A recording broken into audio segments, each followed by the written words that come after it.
All right, we're back from recess. Call back to order the Clackamas County Board of Commissioners. We're currently working on G, and specifically the motion on the floor is to eliminate processing in those zones described in G, which are rural in nature. Further discussion about that motion? All right. I'd like to wait for Martha, but oh, here she comes. So before I call for that, all right. So Kevin, I think we're ready for the roll or poll. All right. Commissioner Smith, Aye. Commissioner Schrader, Aye. Commissioner Savas, Aye. Commissioner Bernard, Aye. Chair Ludlow. Aye. See, there is a 5-0 there. Now, let's talk about setbacks. Currently, as proposed, it is a 50-foot setback. Is that what's on the books right now? That's in For, yes. We're still on G, yeah. We will get to setbacks, Oh, you want to I address that believe. later? Q. Okay, we'll put that off till then. Okay, and let's see, anything else that anybody wants to bring up about G, rural residential farm forest? Yeah, I'll make a motion to disallow production as a primary use in rural residential. All right, is there a second? Okay. Any other motions or alterations suggested? Okay, we are on to H, timber zone. Prohibited processing, wholesaling, and retailing permitted. Production is a primary use, subject to new development standards. Notice that the notes from staff, it's not clear whether state law permits medical marijuana production in this zone. Resolution of that may require state legislative action or a decision by the courts. You know, I'm going to say this, I'm going to say it early, I'm going to say it probably often. The state needs to get their stuff together here. They need to coagulate these two entities, the Oregon Health Authority and the OLCC, because the biggest problems we have right now are on medical, because we don't have the power that we have right here to work on the problems that can ensue on recreational. It is, we read the correspondence that continues to come in about 3 specific places. I'll mention them as the Equestrian Center, the Candy Farm, and what road is on Herbaceous Farms. Highland Crest. Yeah, Highland Crest. Those seem to be the big worrisome ones, and there may be more coming down the line, but it's very frustrating for me not to be able to put the same kind of restrictions on medical that we have on recreational. I think, and we've been talking to our AOC friends down there, that there is probably a move to do that, but unfortunately will not happen probably until the full legislative session in 2017. Commissioner Savas. I just want to state, I mean, I appreciate what you said, and I might say a few things often as well, but I would just say that this is a moving target. Things are changing as this evolves, and you know, there are options that allow us to buy more time should we choose to exercise them, and we can talk about that later. Okay. So back to the timber zone here, prohibited and permitted. Anybody have any changes to that? All right, we're down to I. Exclusive farm use, EFU.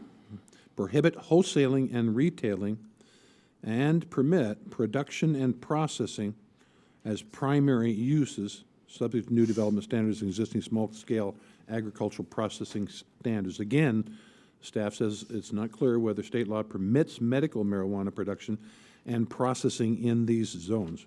Resolution of that issue, again, may require state legislative action. Commissioner Bernard?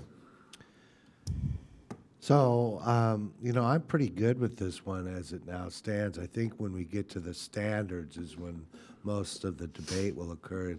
Because it's a crop, we're really pretty much, our hands are tied on this issue.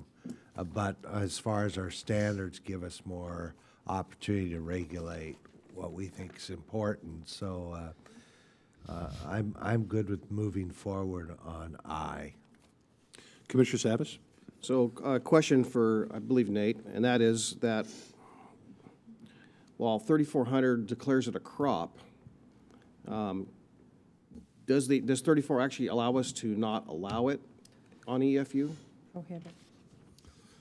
to prohibit it? Because it seems like that option that is conflicted. Right, right. And as we've talked about before, defining something as a crop has specific consequences throughout state statute. And oftentimes you'll hear planners talk about sub-1 uses. This refers to ORS Chapter 215 and what is permitted in the EFU zone. And the state specifically prescribes what can go in the EFU zone. To some extent, we do have the ability to restrict that list, remove some things from that list. But again, it's unclear because of this, what we perceive as an internal conflict in 3400, how far we can go in restricting that because it has been defined as a farm use. And sub-1 uses are typically those that, we include in our zoning ordinances as outright permitted. And so that's the difficulty that we faced when we were drafting the statute was how far could we go in the EFU zone, because those do get special treatment under state law. Right, so the reasonable test will be exercised there. To some extent, I think the reasonable test really comes in the next sections under 841. How far are we going with the development standards? This, really hits on that conflict question. How far can we go in just regulating period in the EFU zone? Okay, Commissioner Bernard. I turned off my light. Okay. I've got, you answered it. Thank you. So we're on exclusive farm use again, and processing under this would be allowed, and the growing of that, but that's where its limitation is, no wholesaling. Primary processing. Yeah, that is an interesting verbiage again, primary processing. Well, I think it says production and processing as primary uses. So if we don't have anything for right now, let's move on to J. Now we're under development standards, production and processing requirements.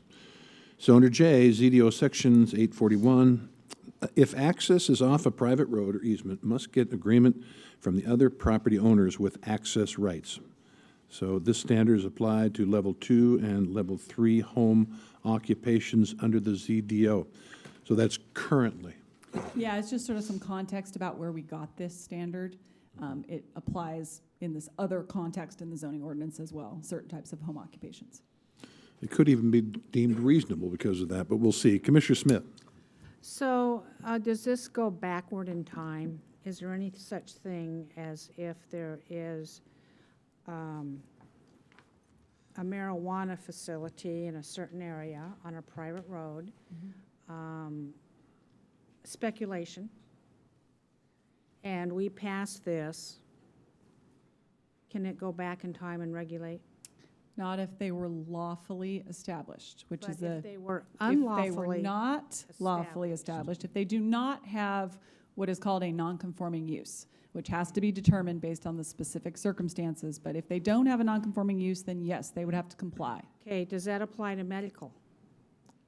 If the medical is a nonconforming use, it's protected. If it's not, it isn't. So it's So the in same order qu- to yeah. be a legal medical facility, they would have had to apply through the OHA for all levels of processing to limit their access. So there's a couple of issues with medical uses, or excuse me, medical marijuana production, whether it's a nonconforming use or not, relies probably on several different things. One is this question of whether they registered with the state and whether that's deemed to have been required to demonstrate a nonconforming use. I'm looking at Nate. You may want to weigh in here in a second. Secondly, did they get required permits? In other words, did they need an electrical permit, a building permit, whatever, and would that factor into whether it was a nonconforming use? And then the most significant one is whether our zoning ordinance permitted the use at the time they established it. And there is this open question in which I think Chair Ludlow mentioned up above, in our ag, forest, timber, and EFU zones, there's a question about whether medical marijuana is even allowed in those zones. And I think that's going to come down to what is the answer to that question for a lot of people who are trying to establish non-conforming uses based on medical growing. We don't know the answer. And who's going to figure that out for us? Well, in all likelihood, somebody's going to apply for a verification of a nonconforming use, and our bright legal minds are going to have to get together and come up with a county position that is appealable to the hearings officer and ultimately to LUBA. Nate? Well, and the hope is that the legislature will fix that specific point in the short session. I know that there's one representative that's already expressed interest in bringing this forward. Of course, we can't put that in the bank. That doesn't help us if we get an application for a non-conforming use or verification of that before that comes in. We'll just have to process that and take our best stab at it. But I do know that there is some traction. Legislative Council, the state legislative council has been contacted on this, and so it's been identified as an issue, and one would hope that would rise to the top when the short session comes around. Commissioner Bernard. And I think that the legislature, I think that it's been suggested in the notes I received, that did give us the opportunity to put some restrictions on this. And for me, it seems like it's reasonable because you're notifying your neighbor that. And if, I think we had somebody testify that the neighbor was accessing their property through a road, and there was some misdirection, and she had people coming to her house to look about buying marijuana there, and she didn't know at the time that they were actually doing that down the road. It was so I'm good with this one requiring that the grower receive authorization from the owner of the road, the private road, or the owner of the easement, Or multiple owners. or multiple owners. And so if there are I'm sorry, Jim. No. So if there are multiple owners, let's say there are 10 owners on this public-private road, and do all 100% have to agree, or what is the standard on that? The way it's written now, 100%. Okay, 100% have to agree for access. Remember that community that we were talking about paving the road? Yeah. I think we all drove out there. So the guy at the end decides, I'm gonna do a marijuana grow. Good luck. He has to get 100% acceptance from everybody else. I don't think I don't have a problem with that. I don't either. Let me ask you a question. Now, what do we require for in-home businesses where they share a road off of the main road? Are they required to get consent as well? Yes, and the way it works is the same way it would work here, which is that the other owners have to consent when the application is initially filed. Home occupations have to be renewed. That's not what's proposed for these. But they don't have to, it's sort of first in. Once the home occupation is established, then future owners who move in kind of know it's there, and they don't have to consent. But the ones who are there when the business is established do. Okay.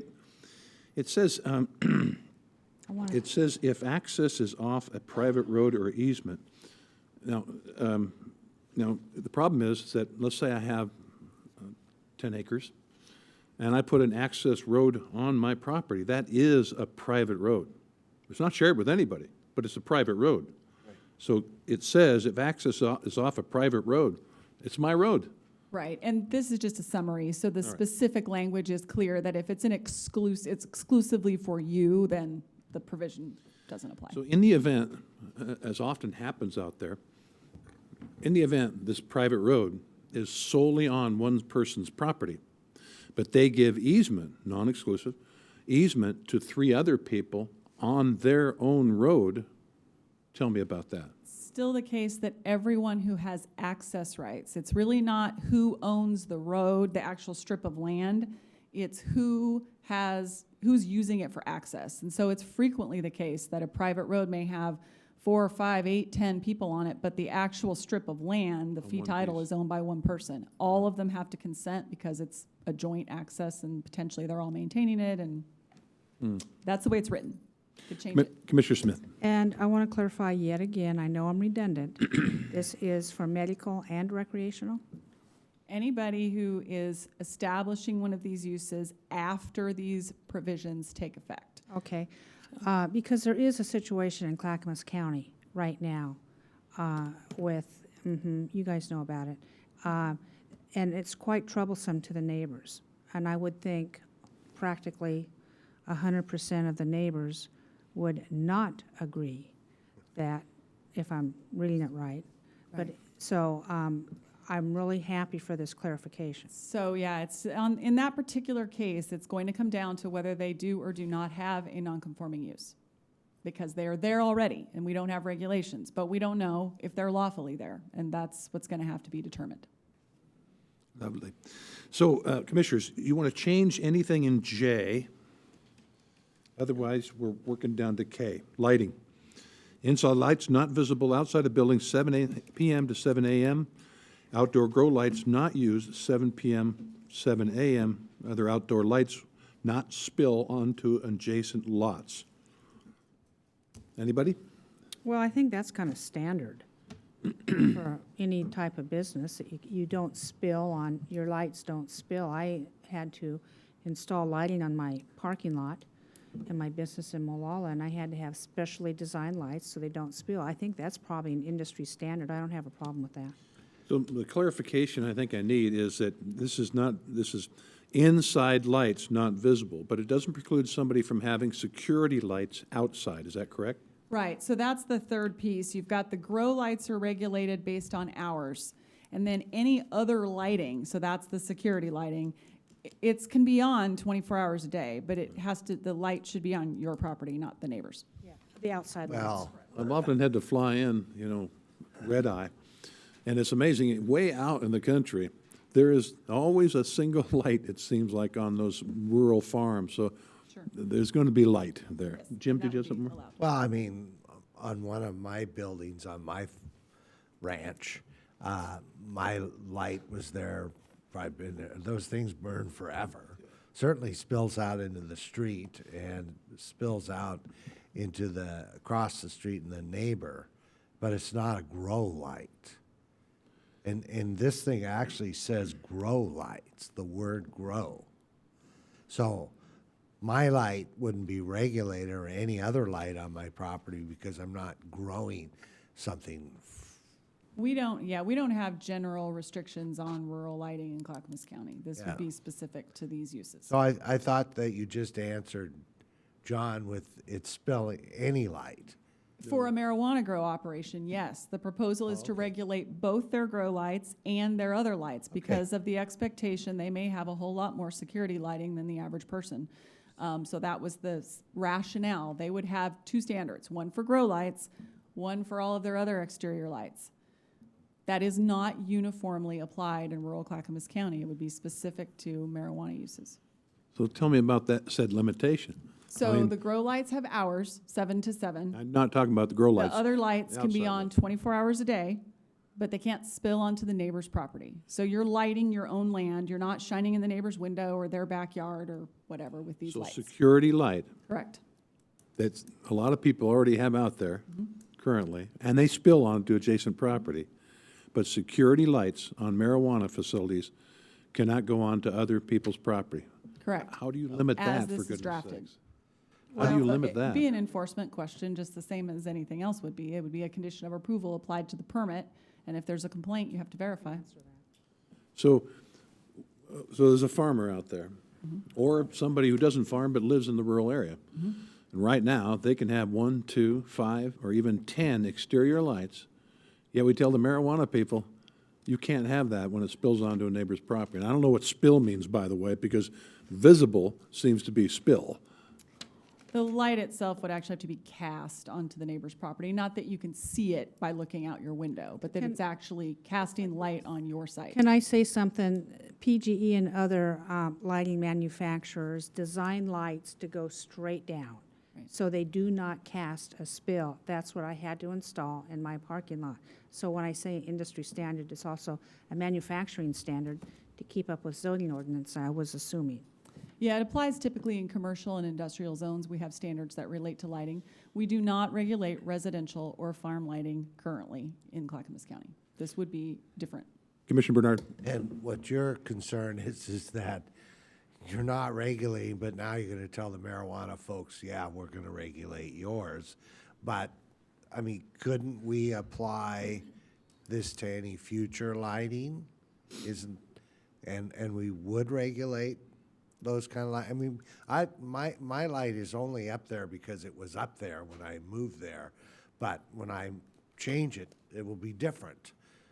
But, so, any The thing is I don't know how we would know that that light wasn't put up there 30 years ago or 10 years ago to pay. I just changed the bulb. So I don't know. I'm good with this regulation. Me too. All right, so we are on K.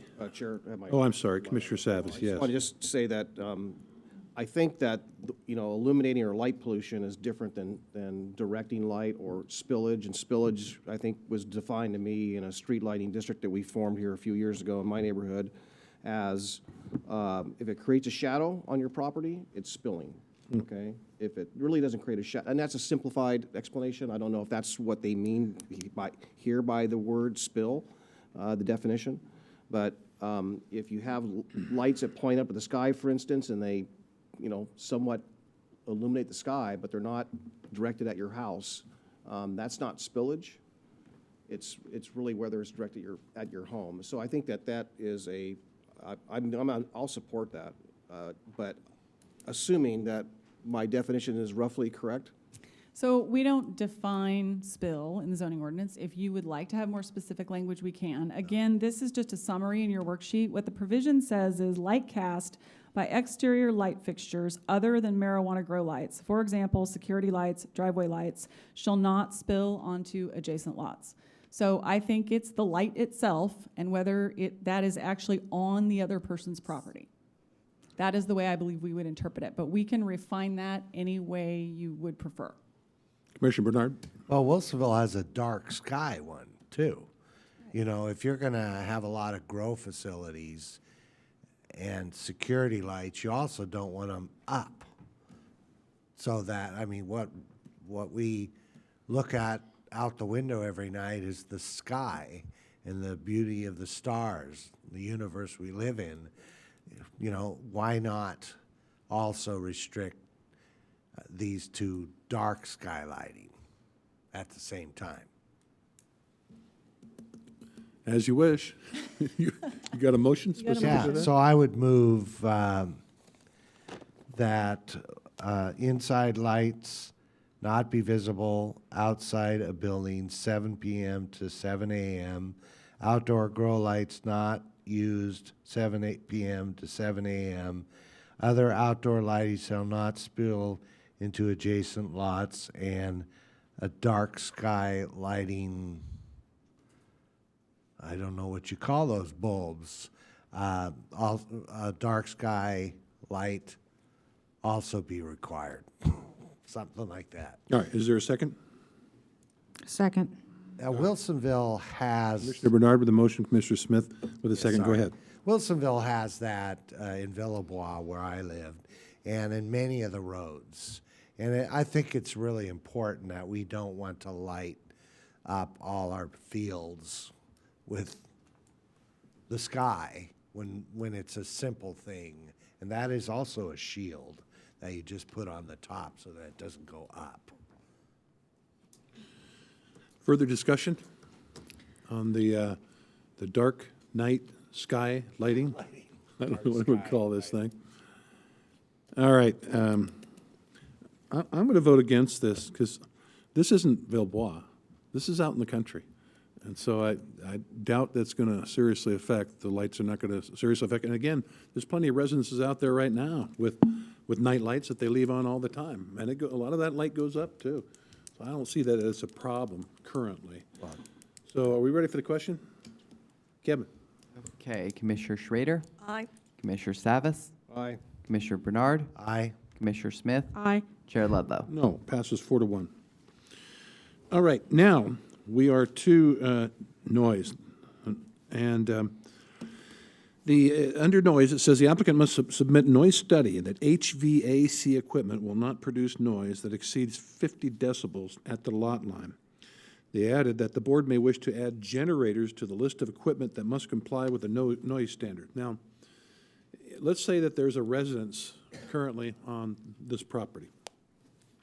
And let's say it's not too far from another person's residence. And let's say that they have an air conditioner right now.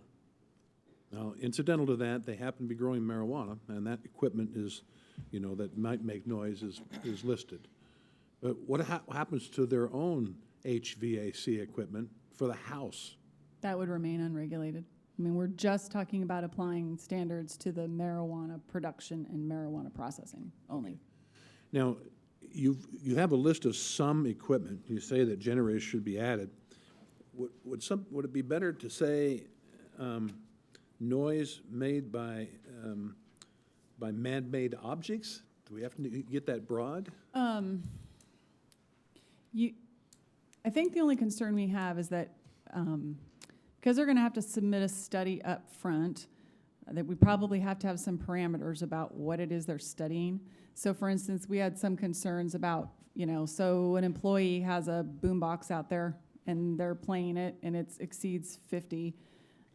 How do we study that in advance when we don't really know what, There are some things though, for instance, that example that would, I believe, be a violation of the county noise ordinance anyway, because it's not a farm practice. I think that's what we kind of concluded, right? So some of those things are probably accommodated anyway, just under the general noise ordinance. But you could specify if you wanted to be more, any equipment, used in or on the building, anything you would want to do to broaden that. We could do that. So it does include, let's say that somebody was using a forklift. Forklifts can be pretty noisy too. So if they're using a forklift, they're limited to 50 decibels at the property line. It wouldn't be, this specifically at the moment relates only to the HVAC equipment. And this came from these, at least anecdotal information that we've been getting, that the ventilation fans that run kind of constantly are the concern. Oh, yeah. So I'm not sure, if other equipment used in marijuana operations is different than what you would have maybe be used to in the rural area. And I think that's the reason we keyed in on the HVAC, because that's sort of the complaint we've been getting. So I'd like to move that we add generators to the list of equipment that must comply with the noise standard. Second. So a motion by Chair Ludlow, second by Commissioner Smith. Further discussion on that? I got some lights on there, John. Yeah, I don't know if you want to discuss what's on the floor, though. Do you want to discuss about the motion made or something else? Well, related to the motion. Go ahead, Commissioner Savas. So that is, I'm just kind of concerned that this is one that we might not pass, that we might be accused of or sued for discriminating. There might be, I assume, probably other industries or food crop processing or activities out there that use HVAC equipment today. And why I think there ought to be noise limits, absolutely. But, I guess my question, I'll look into Nate again. Is this one that will have a difficult, reasonable test? I can't define for you what is and isn't reasonable. Right. I mean, certainly other farming practices become relevant when you're trying to define the context of what may or may not be reasonable, but other evidence is fair game as well. And so if the externality is such that noise limits are appropriate for this particular industry, that probably moves the needle back a little bit to being a reasonable regulation. So where on that spectrum this may fall, I can't define that for you. You really just have to rely on your expertise and your just experience to try to define for yourself what is and isn't reasonable, unfortunately. Yes, I do know that people out there have generators to power irrigation equipment. It's just a common practice out there. Commissioner Smith. I want to talk about the 50 dBA for a minute. And somebody clarify how loud that is, because I don't think it's very loud. Now, is that the same noise standard as the new dishwasher I bought that's only a 46 dBA, which standing next to it, I can barely hear it. Really? So I think the 50 dBA standard may be too restrictive, although I seconded this motion to allow for generators. I don't know that, I'm questioning whether the 50 dBA is reasonable. I think maybe it is not reasonable, that the sound is too low. Does that make sense? Mm-hmm. Okay, and you just pulled this 50, out. out of my, No, 50 dBA is the county noise ordinance standard for nighttime noise that's regulated. So it's only nighttime noise. This is all the time. So it is a higher standard. The county noise ordinance, I believe, allows 60 during the day. Okay, because I think my furnace in my house runs much higher than 50 dBA. I don't think 50 is that loud, honestly. Yeah, so that's why I'm thinking that the 50 is not reasonable, not whether it's the restriction, but the 50 is not reasonable for manufacturing or farming. But I think the language there does say, Commissioner, at the lot line, so your furnace inside your house, that noise probably doesn't travel out to the lot line. No, because it's inside, but It already exists, right? This already exists in code. The county noise ordinance has a 50 decibel standard for nighttime noise, but the noise ordinance does not apply to farming in general. So, So if people will not say anything for a minute, I'll tell you what that is. That's 50. If everybody's quiet in this room, it's 50. It's probably because of that fan above us, that much. Yeah, I was looking for my meter. Yeah, I beat you to it. Commissioner Bernard. You know, the other thing, you know, I'm fairly new to the farming community, but most of that stuff doesn't occur at night. One of the things about marijuana is that we're looking for a negative, airflow or something inside. It's a Right. negative Negative air air pressure. pressure. Now, Yeah. I don't think that tomatoes and other crops were requiring that either.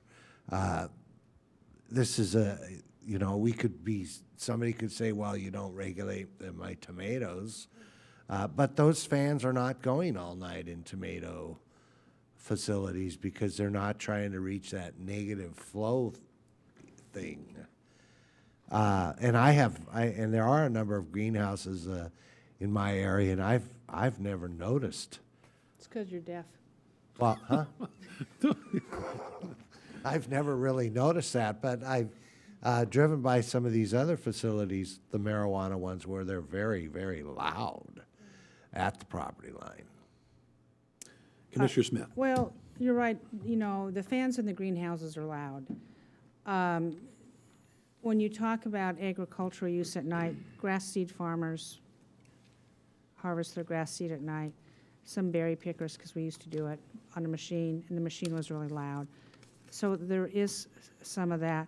Mr. Chair, I'd like to amend the motion and talk about the noise standard to raise that 50 dBA Go ahead. to, I don't know, what do we think would be reasonable? Does anybody have thoughts on 60 or 70? Ooh. To 60. Take it to 60. Take it to 60 Is that a because, motion? yes. Is there a second? I'll second it. All right, motion by Commissioner Smith, seconded by Commissioner Schrader to raise it to 60 from 50. 60. Okay.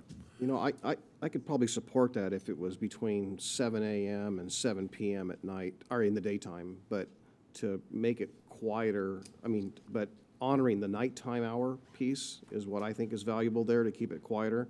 So 50 dBA or decibels at the lot line at night seems practical. 60 in the daytime seems practical.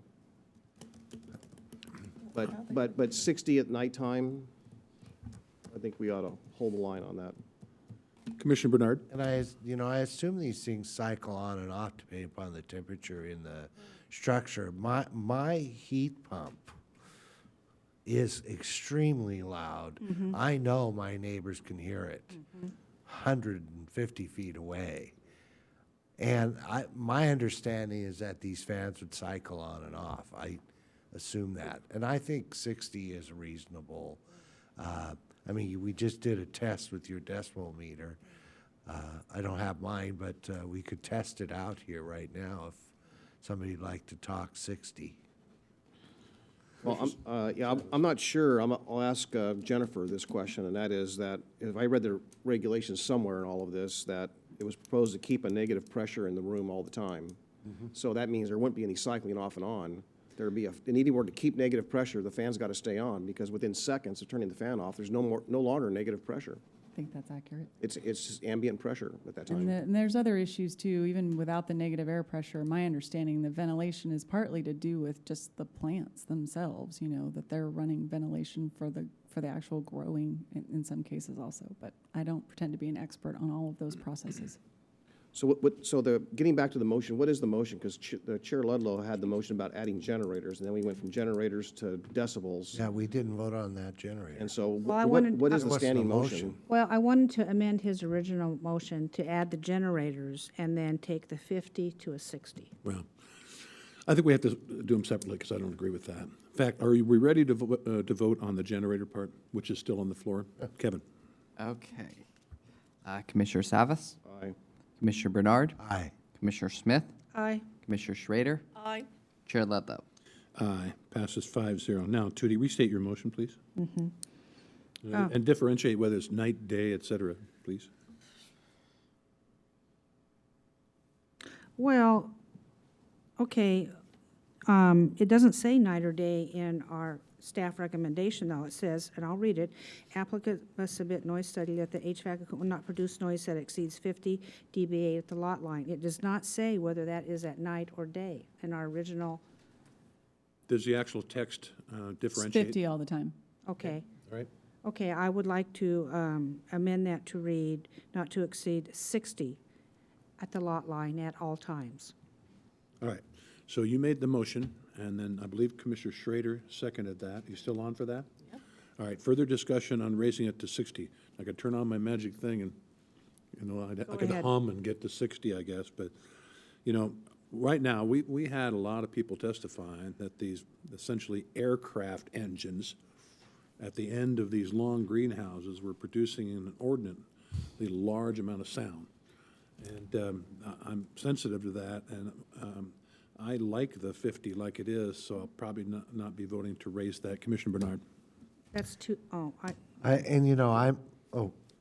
No, you're first. I remember when we were building a park in Milwaukee, Clackamas Park, and somebody said that children screaming and having fun was as loud as a jet taking off at an airport. Oh, I remember that. So I think it's an exaggeration, but, I think we could hire a higher standard, but I'd love to hear a 60. Give me a hum. well, actually, you were talking at 60, between 60 and 70 on John's meter. And Through the that's at mic. the property line, and let's remember, if there's a neighbor, regardless of the zone, that's 50 feet off of that property line, and you're talking, in fact, I'll hold this a little bit further away. You were talking, say something else, Jim. Testing 1, 2, 3. 65, but, I mean, it'd be very disconcerting for people talking at night next to their property line, having a conversation, and your house is 50 feet away. You're going to hear them. And so it's good neighbor policy, et cetera, but that's why I can't support 60. 50 is in our code Oh, currently. 55. You're only going to negotiate on this. Commissioner Smith? Okay, you use the, Chair Ludlow, you use the analogy, these huge fans that sound like airplane engines. Well, I would submit that those DBAs are probably 150 or louder. So to say that we're going from 50 to 60 is such a huge thing. I think 60 is reasonable, and I do think it is a standard that we all can live by, because if I go outside, I can hear voices that, if you're in the country and there's no traffic and no structures, sound travels straight line. You can hear my neighbors talking a mile away if you want to. Are we going to start limiting that stuff too? So I think I'm trying to be reasonable here, saying that it's just a little bit of noise. And when you consider that they're selling, again, dishwashers, because I just had to buy a new one, with DBAs in the 40s, with DBAs in the high 40s, and I stand next to it and can't hear it, 50 is really, really low, and I feel overly restrictive and definitely unreasonable. Commissioner Savas? Well, let me frame it differently. If the current county standard is 50, what you're saying is that we're allowing, the whole county has got, we're in rural, in the RFF5, 10, TBR, EFU, and AG agricultural forest, that everyone has to be at 50, but ventilation and marijuana facilities can be at 60. There's something wrong with that, Well, I do. I think the whole county code should be 60 and not 50. okay? I think that's, Remember, it's I constant. can't support the motion. It's constant noise, not somebody talking down the street. If you have a rock and roll, and we've had this discussion, you've got a festival out there. What do they call us? I suddenly forgot. Raves. Right, Right. yeah, there you go. There for hours and hours till 11 o'clock at night. We have that limit. I don't know. I'm probably okay with 50. We can adjust it later if, Becomes a problem. All right, so the motion on the floor is to change the decibel level from 50 to 60. Any further discussion? Commissioner Krupp? No, it's Mr. Krupp. Just to help inform the conversation around the table, I just pulled up a chart to compare examples of noise. Remember, again, we're talking about the measurement of noise right at the property line. And the difference between 50 and 60 decibels is the difference in sound between what would be the sound of a refrigerator versus the sound of an air conditioner at the property line. Or as another example, the difference between 50 decibels and 60 decibels would be the difference between light traffic at 50 decibels and conversational speech at 60 decibels. So that's some examples that you can use as you're getting ready to. That's more significant than what you think, those decibels. It's almost like the Richter Richter, I was going to mention that, you know, a tenth is a big stuff. All right, we're ready for the question on raising that. Kevin? Okay, Commissioner Bernard, no. Commissioner Smith, Aye. Commissioner Schrader, Aye. Commissioner Savas, No. Chair Ledlow. No, fails 3-2. All right, now we get into it. Carbon filtration system. Now, by the way, I want to let everybody know we'll be breaking at 12:30 for a half an hour for lunch. Okay. Now, on to M, odor. There's a lot over there in the red, which means that there's been a lot of work. You want to explain some of Yes. that? So, staff has been, I hate to say the word struggling, but it's true, struggling a bit to come up with the appropriate odor standards. I now know more about odor than I probably wanted to, but not enough to even pretend to be an expert on how you actually measure these things. The Planning Commission had recommended a particular draft, which you have, but they said, staff, keep looking at this. We would be interested in having some more technical standards here if you can figure out what that would look like. And so what we've done is continued to research and come up with kind of our best proposal, given what we know currently, regarding how to design a system that has, you know, a good chance of meeting our objectives. I mean, there's really two ways to deal with odor. You either design a system intended to restrict the odor from going outside the building, or you have to come up with a standard to measure odor and decide how much odor is too much.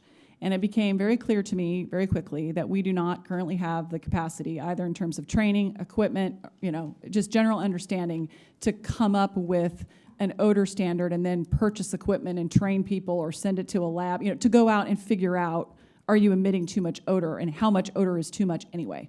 I mean, it really depends, frequency, duration, how offensive is the odor, you know, all of those questions.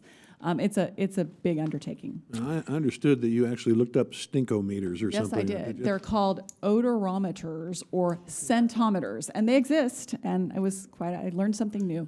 No, Denver has one. There was an article about it, you know, even before marijuana in Colorado. But there's some downsides to those measuring instruments. DEQ uses some sort of a rating scale that's a little more subjective, I think, than measuring with an instrument. And of course, they don't have a whole lot of enforcement capacity for their standards anyway. So anyway, we kind of abandoned that approach pretty quickly and concluded that the best option was to simply have them design a system that we think will control the odor.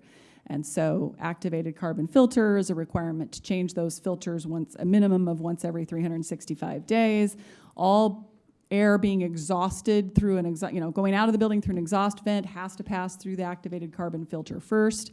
A sizing requirement for the fans and filters to ensure that the air is flowing through the carbon filters in a fashion that makes them effective, is my understanding.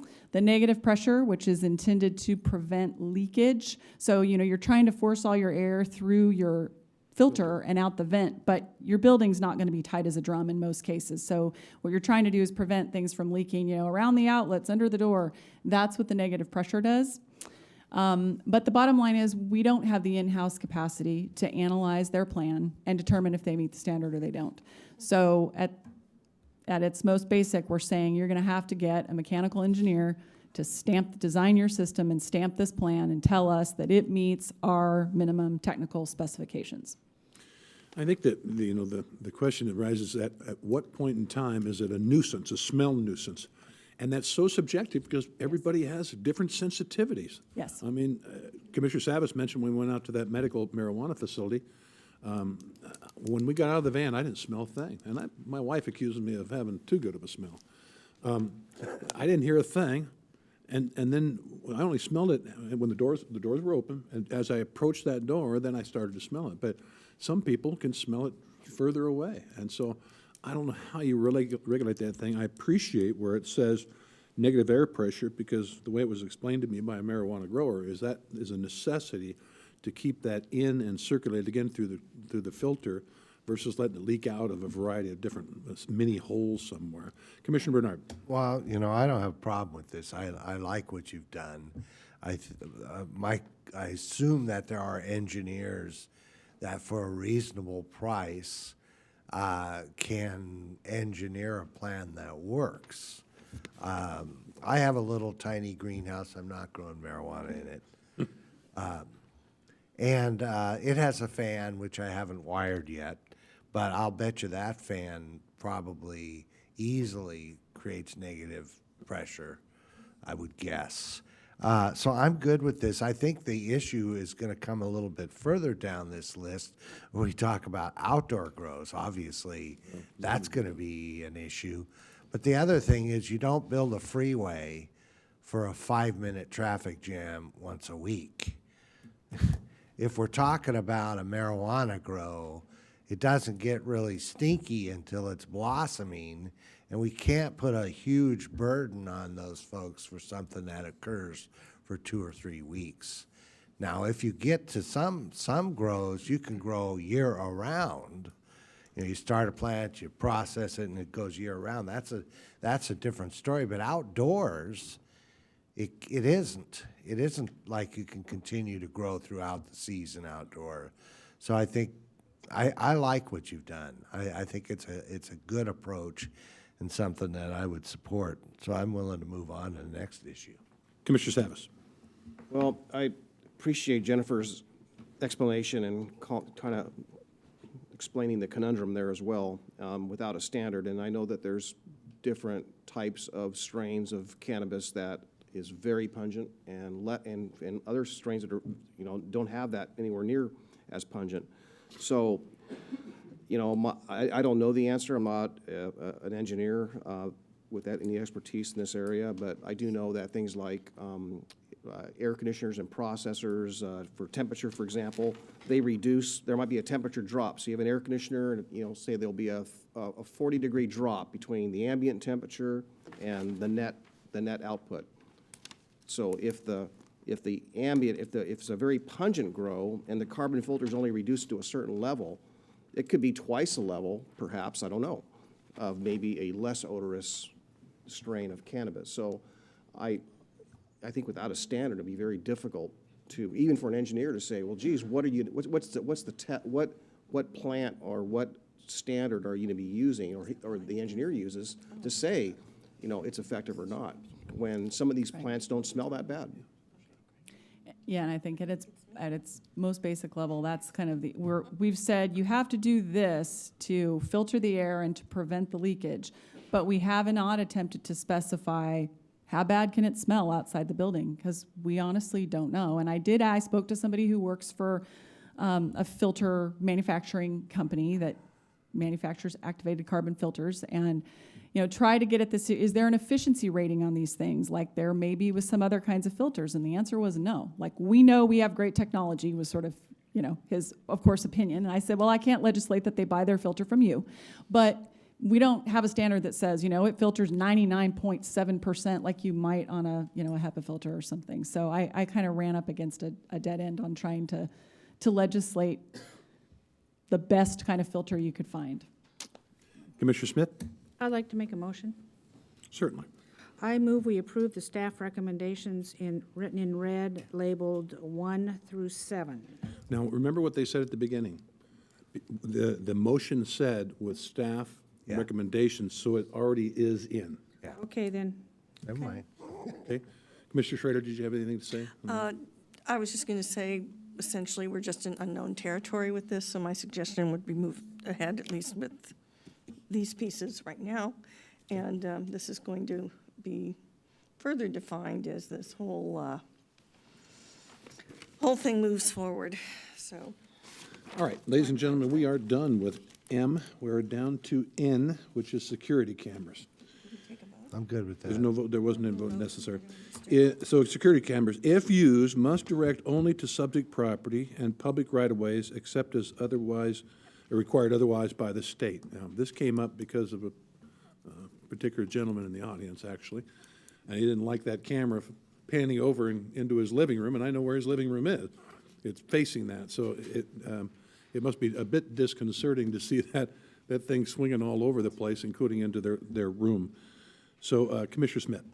I agree with that, and I think I would like to even clarify the language further to say something like, security cameras may not record the neighbor's activities or the neighbor's property whatsoever.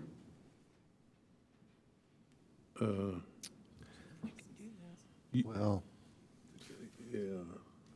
Well, no, I don't think so, because I think that's a privacy issue for our neighbors.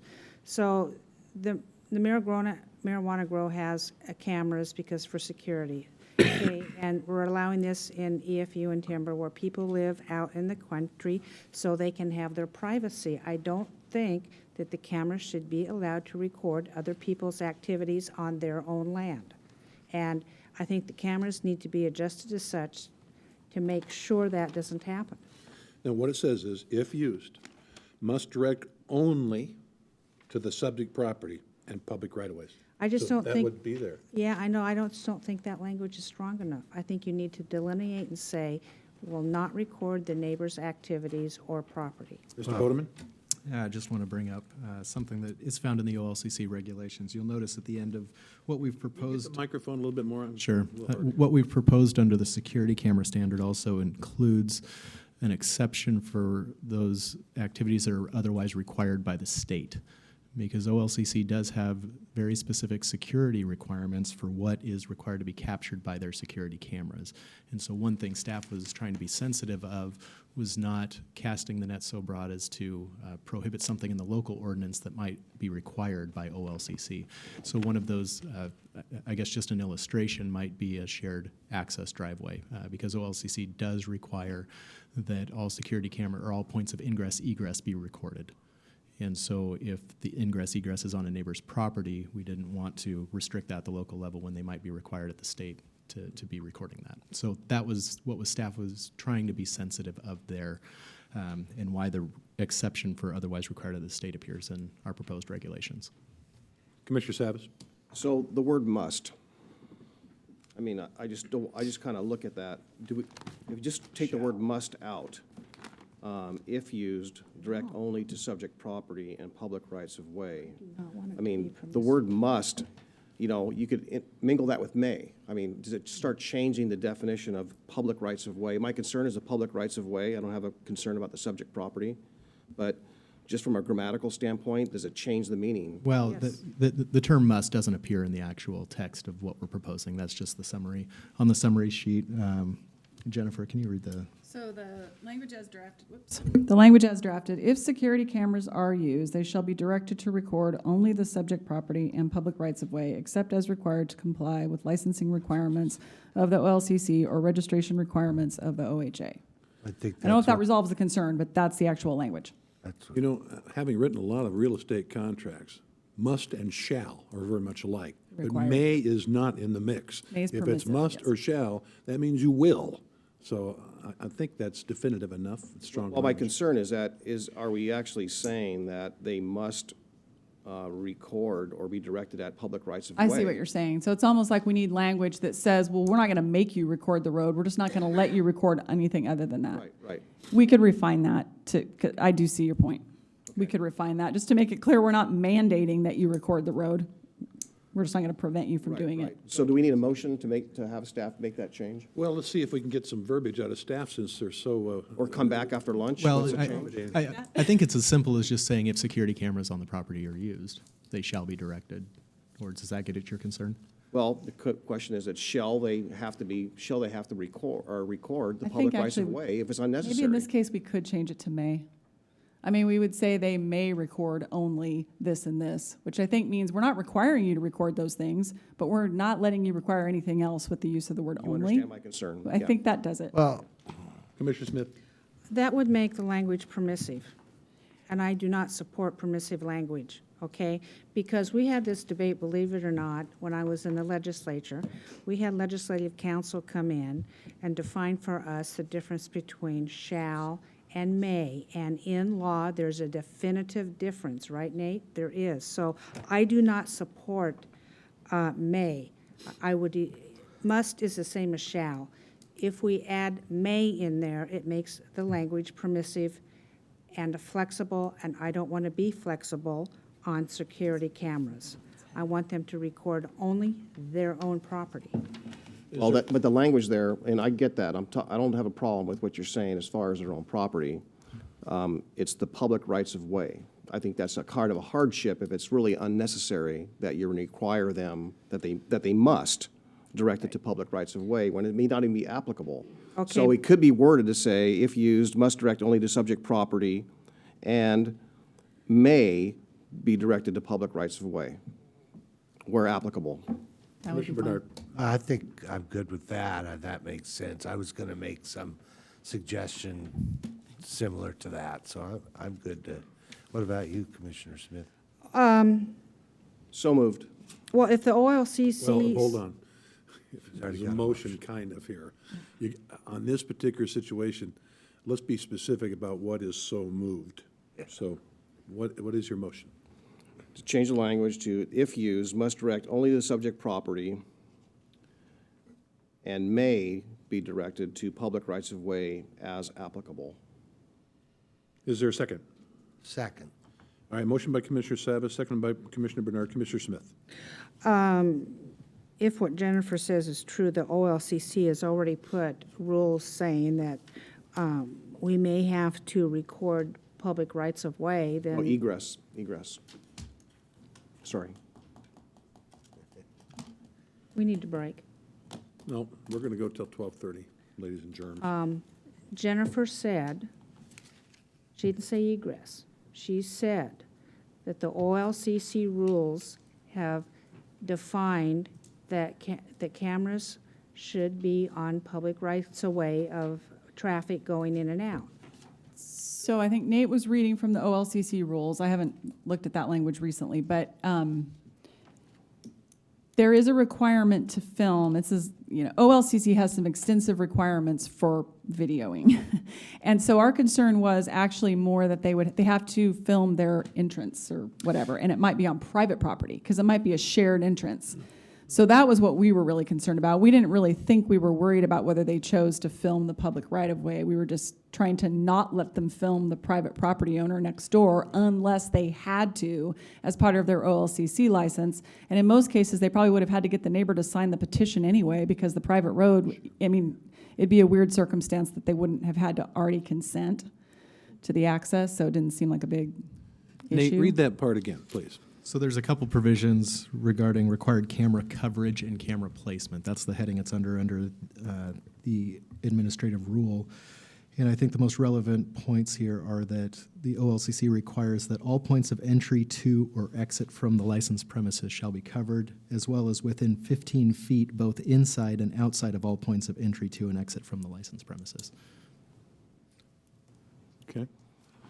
So the motion currently on the floor, I think. Kevin, you got it? I'm leaning on you, buddy.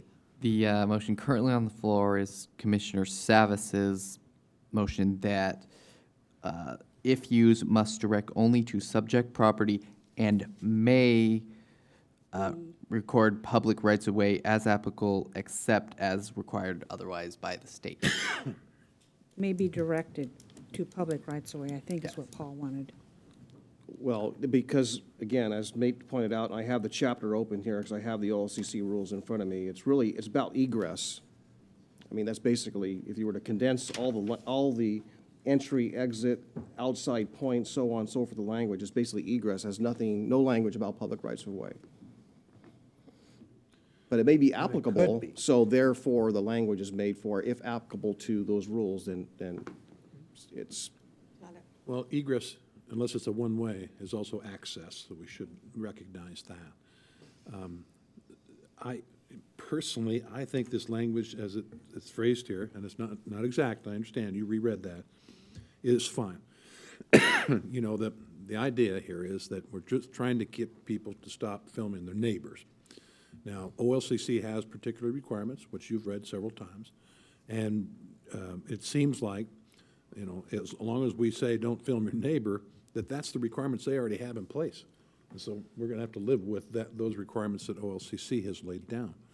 Commissioner Savas. just want to point out that the reason I'm making that change is that if it's unnecessary by any law to record the public right-of-way, the right-of-way might be only affect 5 neighbors coming and going, then, you know, they could say, it could be used, you know, by a not so scrupulous person to say, geez, the whole family just left their car, I just filmed it.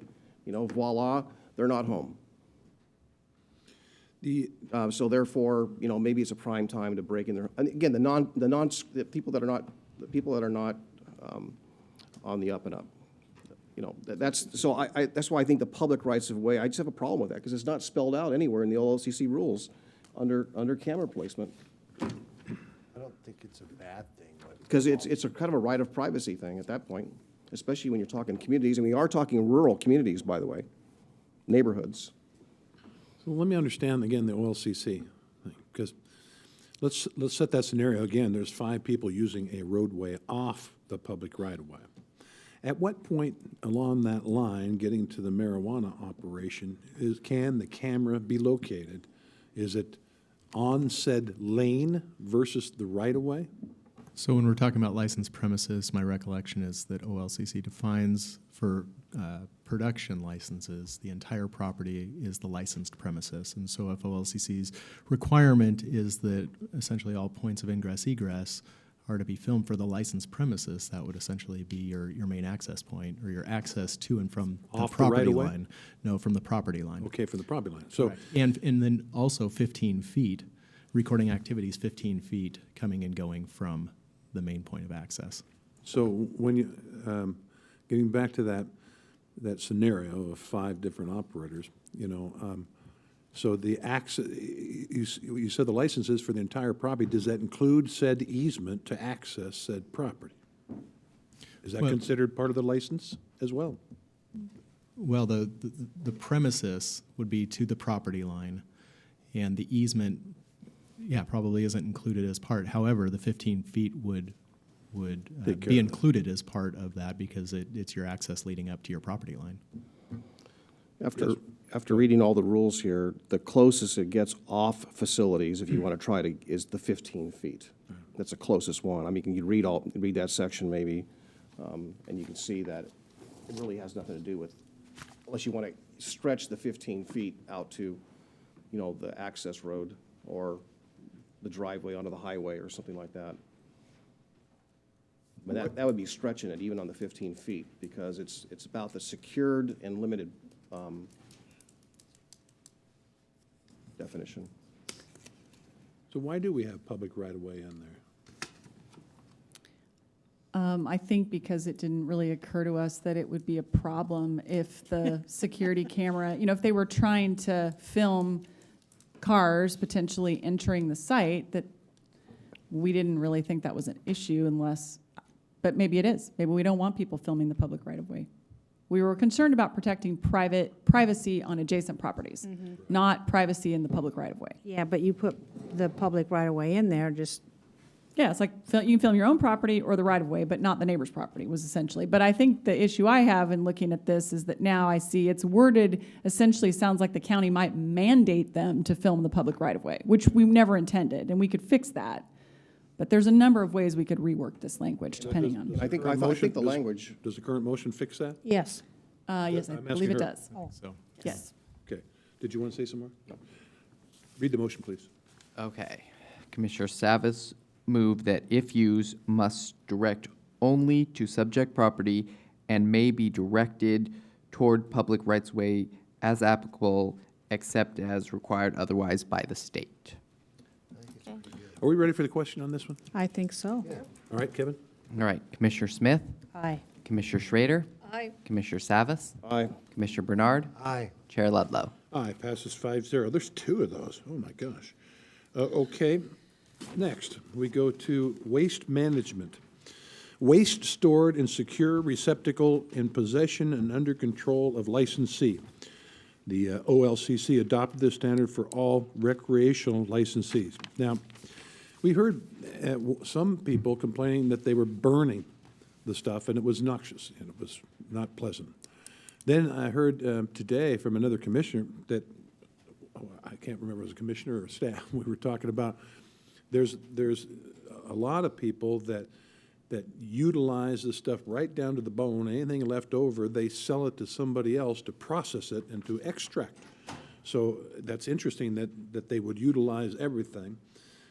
I've already asked, and I'm concerned about the burning of this stuff. Because especially on a large operation, they're going to have a lot of extra. If they're smart, they would have that processed, extract the oil, and make it, as green of an operation as they possibly can. So another commissioner may have a concern. I appreciate stored in secure receptacles. That probably means a lock on it, in position under control of themselves. I don't think anybody, frankly, on the waste product is going to be stealing twigs and branches and stalks.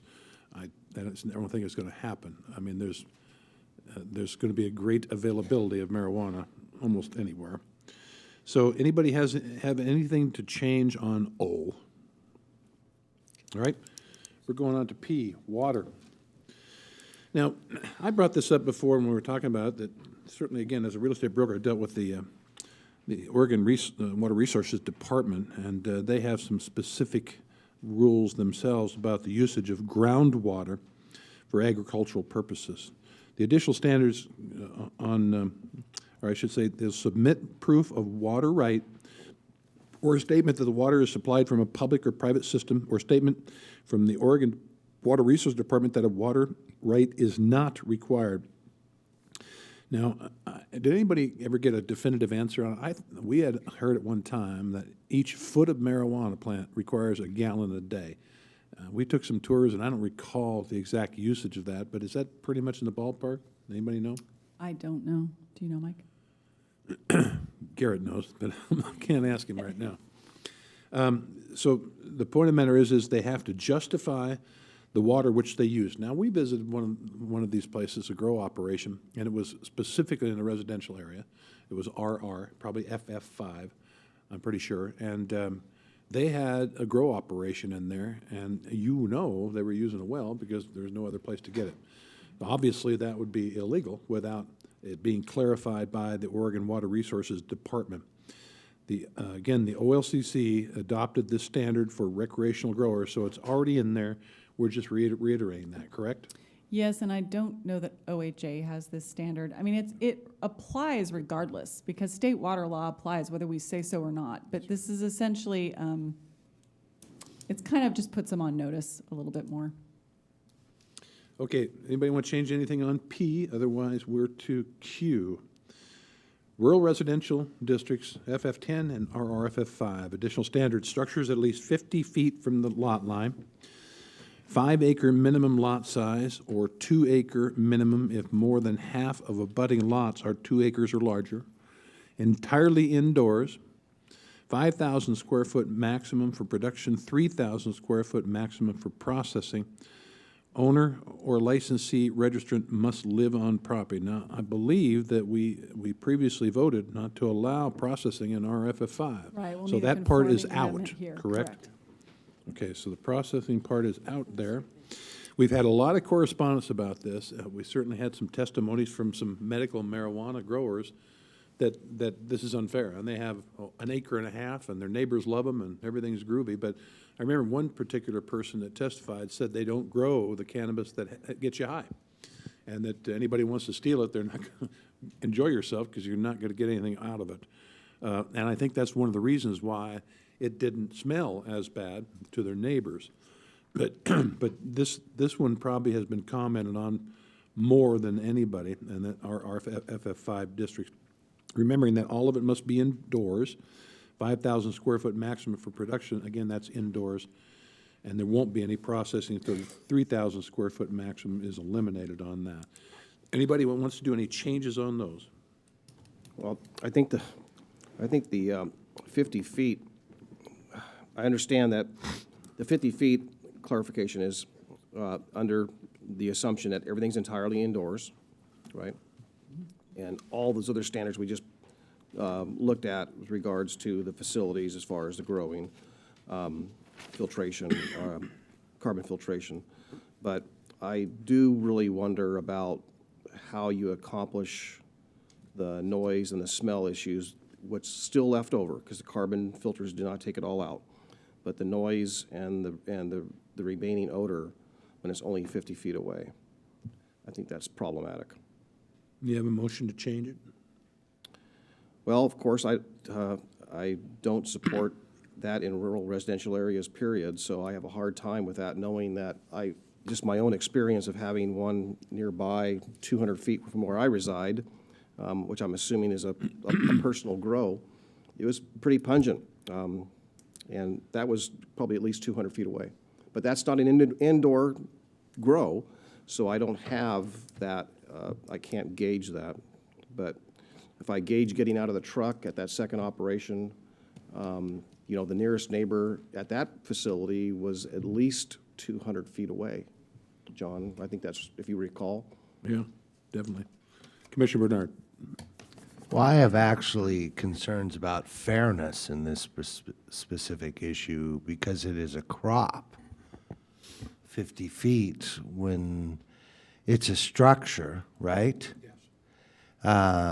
My neighbor's barn is 15 feet from my fence line.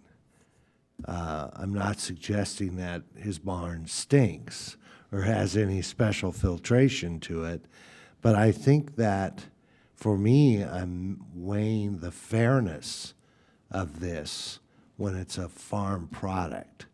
And we're putting additional restrictions that it's indoors and it's filtered.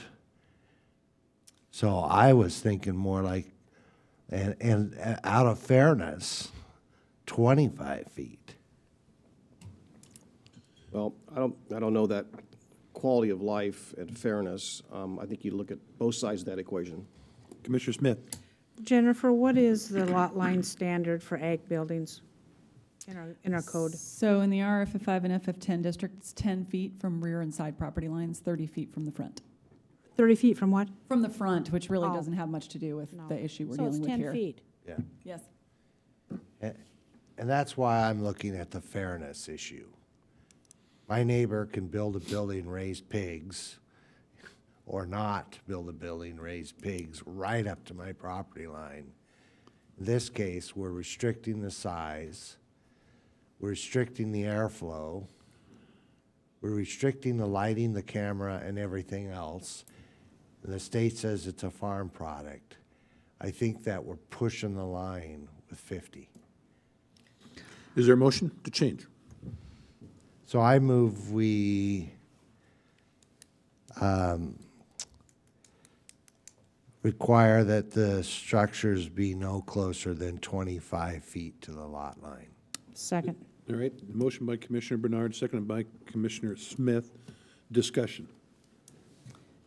Could staff just have a point of clarification? Front yard setbacks are 30 feet in that zone for everything else. So are we just talking about side and rear yards? Yes. Okay. All right, so that's so noted. All right, further, any discussion? I'm going to vote no. I think it's reasonable to have 50 feet. These ain't tomatoes, and they ain't pigs, and I realize we have additional restrictions on it, the airflow, the lighting, carbon filtration, you know, et cetera, but frankly, the further away the better. Commissioner Bernard? Well, I mean, because I would have some concern about a house from a house, but, you know, if it's 50 feet from any other structure, which would include a house, you know what I'm talking about? Yeah. But if it's 50 feet from my neighbor's barn or outhouse, if they add one, or their house. Well, I can't support it either, but I will just, I got Commissioner Smith. Oh, I'm I'll sorry. turn your light on here. Commissioner Smith? You know, that's the trouble we're having, that's the conflict in what we're trying to do today, because House Bill 3400 said this is a farm crop, and the right to farm statutes come into play. So why, to Commissioner Bernard's point, why would we further restrict it? However, we have restricted other things, and that's the problem in doing this, and I am conflicted on this. I am also concerned about the right to farm statutes, which we haven't mentioned a whole lot in here.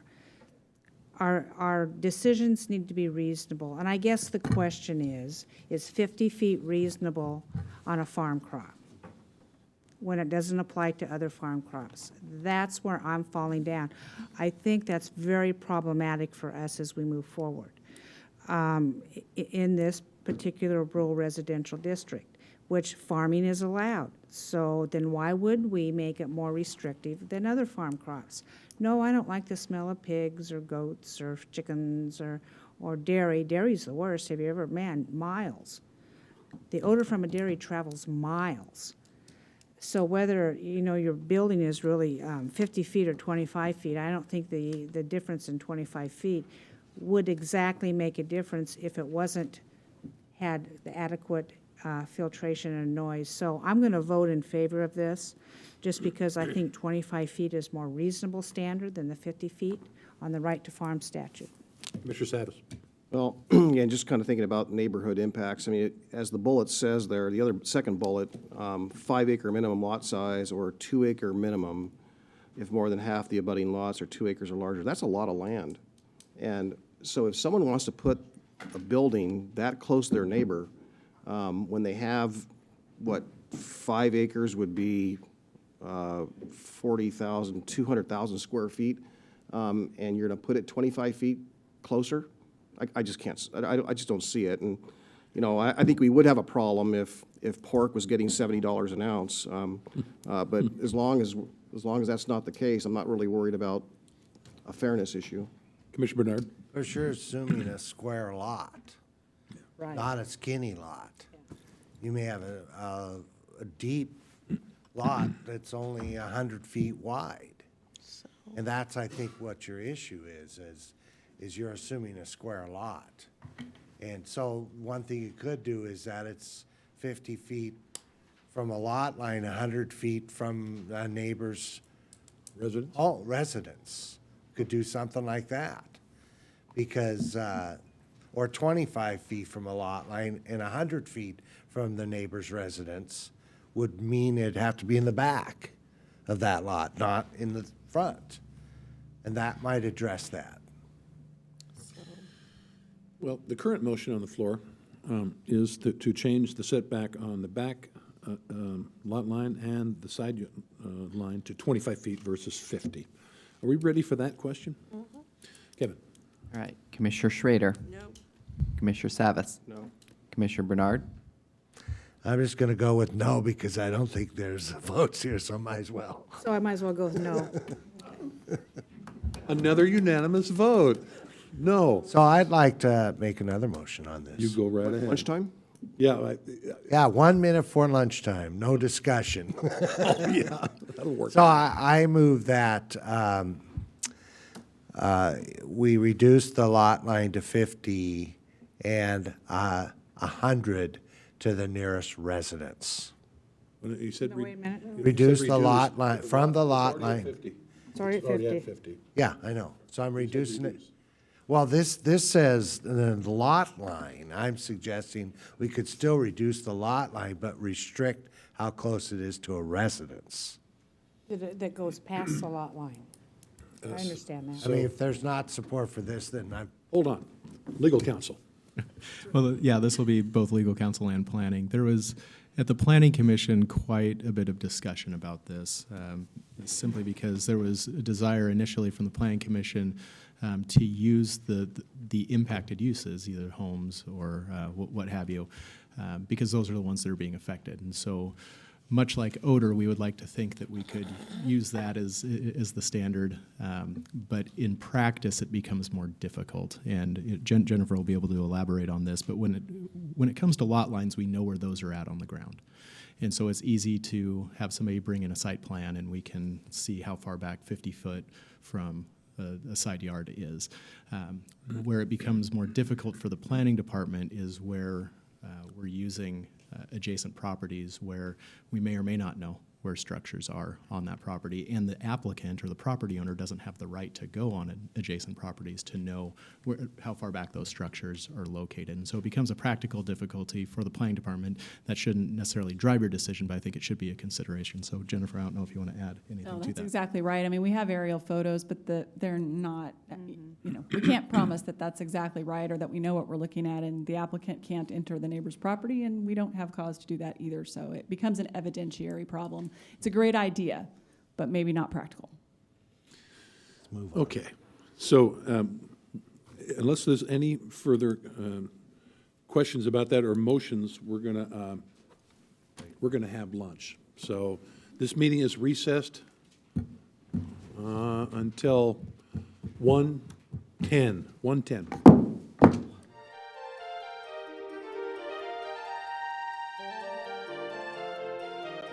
All right, reconvene our meeting, our planning meeting here today. Let's see, I believe that we finished Q on a 5-0 vote no. I don't know how that ever came up. No? No. Yes. 5-0 vote no. 5-0-0?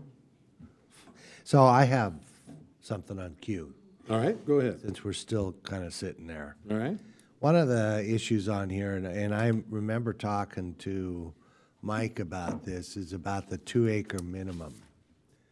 One of the things we've done today is we limited the size, the sound, and the smell. And we've also restricted their, how close they are to a property line. So why are we requiring a minimum of a 2-acre if the abutting lots are 2 acres or larger? Why are we doing that? so that portion only, not the 5-acre minimum lot size, but the 2-acre minimum if more than half of abutting lots are 2 acres or larger. Right. You have a problem with that? Yeah, because I don't know why we're doing that, and I don't, maybe you could What was respond? the planning commission's justification on that? So staff started out with the initial proposal being a 5-acre minimum in the RFF5 and the FF10. And the planning commission dialed that back. I think they were persuaded by testimony, in particular from medical producers, that, you know, some of these smaller lots should be permitted to grow. And so they ended up settling on a standard that I think they felt took into account kind of the lot pattern in the area. So it's sort of what Commissioner Savas was mentioning earlier. We have a lot of undersized lots in the RFF5. You know, you could have a half acre or an acre or whatever, it'd still be zoned RFF5. So they said, well, we'll let you drop down to 2 as long as the majority of the properties abutting you are 2 acres or larger. So sort of preventing it from, you know, going to that smaller lot size if you were in, say, a 1-acre subdivision. So that was kind of they were trying to balance, really. But isn't that, a 1-acre subdivision is different than FF10, right? Well, we do have old subdivisions in all of these rural zones that the lot sizes can potentially be quite small. There's old planned unit developments with small lots that have all their septic systems in, you know, common areas. There's 1-acre subdivisions in EFU.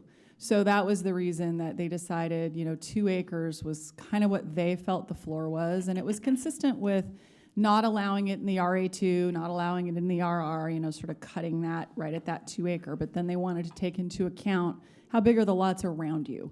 So that's why they decided to do this, what I would almost call a parcelization test. You know, what's the character of the development abutting you? Commissioner Savas? So I wouldn't necessarily presume that maybe all of the people that testified on behalf of their smaller RFF 5 or 10 lots were necessarily legally established. So that's one presumption I would not necessarily make, that perhaps maybe they still need to go through all the hoops and regulatory things that are already being imposed and being changed as we speak with the OHA. The other thing I would necessarily assume that is that some of these regulations that being proposed here will even stand. So if, let's say, all the indoor in rural residential is no longer stands, then their outdoor grows, and that loses in court, and outdoor grows become regulated, then a lot of what we're doing here doesn't, we're taking pieces out of the puzzle that you're not going to be able to put back in. So I would just err on the side of caution that a lot of these regulations don't stand the reasonable test, and prepare for the worst. I don't do it that way. I kind of look at the positive side and try to get there, and that's why, for me, I use the reasonable test up front. The courts can do anything. When people get sued for spilling hot coffee on them that they bought from somebody, I mean, it's crazy. So for me, I'm not interested in protecting someone who's done this illegally and made an investment prior to our decision-making. I was just talking about what's the reasonableness of we're limiting the size, sound, and smell. I can tell you that my neighbor puts a marijuana facility up next door to me. I'm going to be there every day with a decimal meter. And the second it's going, I'm calling code compliance, which would be a challenge. So I'm just trying to discuss that. Commissioner Savas? I just want to respond by saying I don't want to think the worst, but when we've had attorneys and some of these people say that we will take you to task on those very issues, I'm putting some credence to that. Are we done with Q, ladies Okay. and gentlemen? All right, let's go to R. Timber exclusive use, agricultural forest districts. Now, structures meet regular zoning district setback. Outdoor growing areas at least 100 feet from the lot line, and 5-acre minimum lot size for outdoor grow, 2-acre minimum for indoor grow, minimum. Interesting. Processing must be indoors. So processing is allowed in timber and exclusive farm use in agricultural forest districts. Okay. In the notes, it says it's currently drafted an outdoor grow must be 100 feet from the property line. This is intended, at least in part, as mitigation for the inability to control odor with carbon filtration. There is no allowance, however, to use a non-rigid structure, i.e. a hoop house, at the 100-foot setback without odor control. Staff recommends basing the standard on the OLCC definition of outdoor production, producing marijuana in an expanse of open or cleared ground, or in a greenhouse, hoop house, or similar non-rigid structure that does not utilize any artificial lighting on mature marijuana plants, including but not limited to electrical lighting sources. This begs the question of outdoor versus indoor. Indoor, at least we have an opportunity to minimize the smell. And I think I hear that so much out there about the smell of this stuff. And so, to that end, I'd like to make a motion that all grows be indoors in Clackamas County. Is there a second?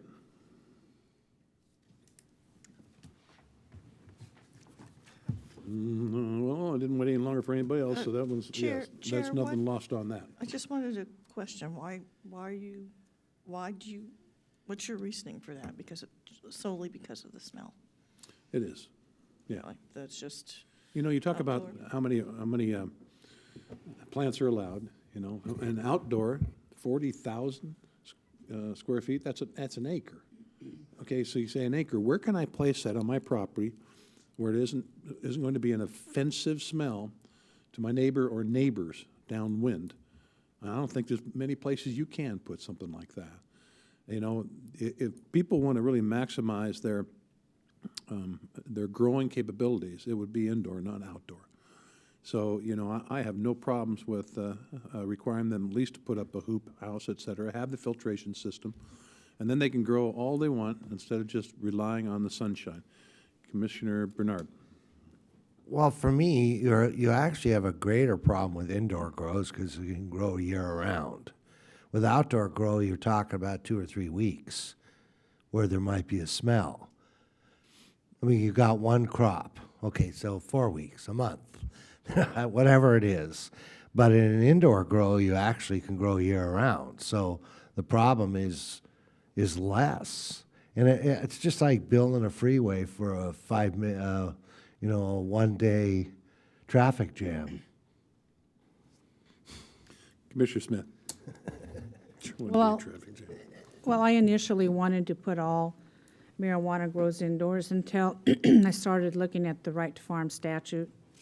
And the right to farm statute obviously has crops outdoors. So with that in mind, I can't go with this because has been signified by House Bill 3400 as a crop. And we're not regulating other crops mandatory indoors, so that's why I can't vote with this, although the idea is rather attractive. Attractive, and I can't get a second. What are you going to do about that? I'll second it for sake of discussion. I made one, all right. The motion is to limit the production, which means growing, of marijuana to indoor. And it was made by Chair Ledlow, seconded by Commissioner Savas. Commissioner Savas. Well, I really think that the reasonable test is, and the right to farm and all the existing things that are already in law today are going to be problematic. And I just see there's such a conflict in saying that the legislature declares it a crop, but we're not going to grow it in the ground, but we're going to permit it in EFU. It just doesn't ring well. This doesn't seem to resonate that if it's going to be EFU and it was all EFU, I could get into this conversation pretty well, but everywhere, virtually everywhere, is where I have a problem with it. So we got industrial land that's currently approved here as we going down the alphabet, and we have rural residential that's included in the equation for grows, and now we have EFU.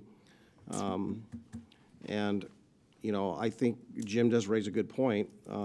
That's a limited grow because it's outside and it's a one-time issue, and odor wouldn't be necessarily 24/7, 365. And I think the odor issue for someone neighboring nearby on an EFU that perhaps would have been outdoor, but it's hard to say. I mean, we've had people testify that they want to grow outdoor specifically.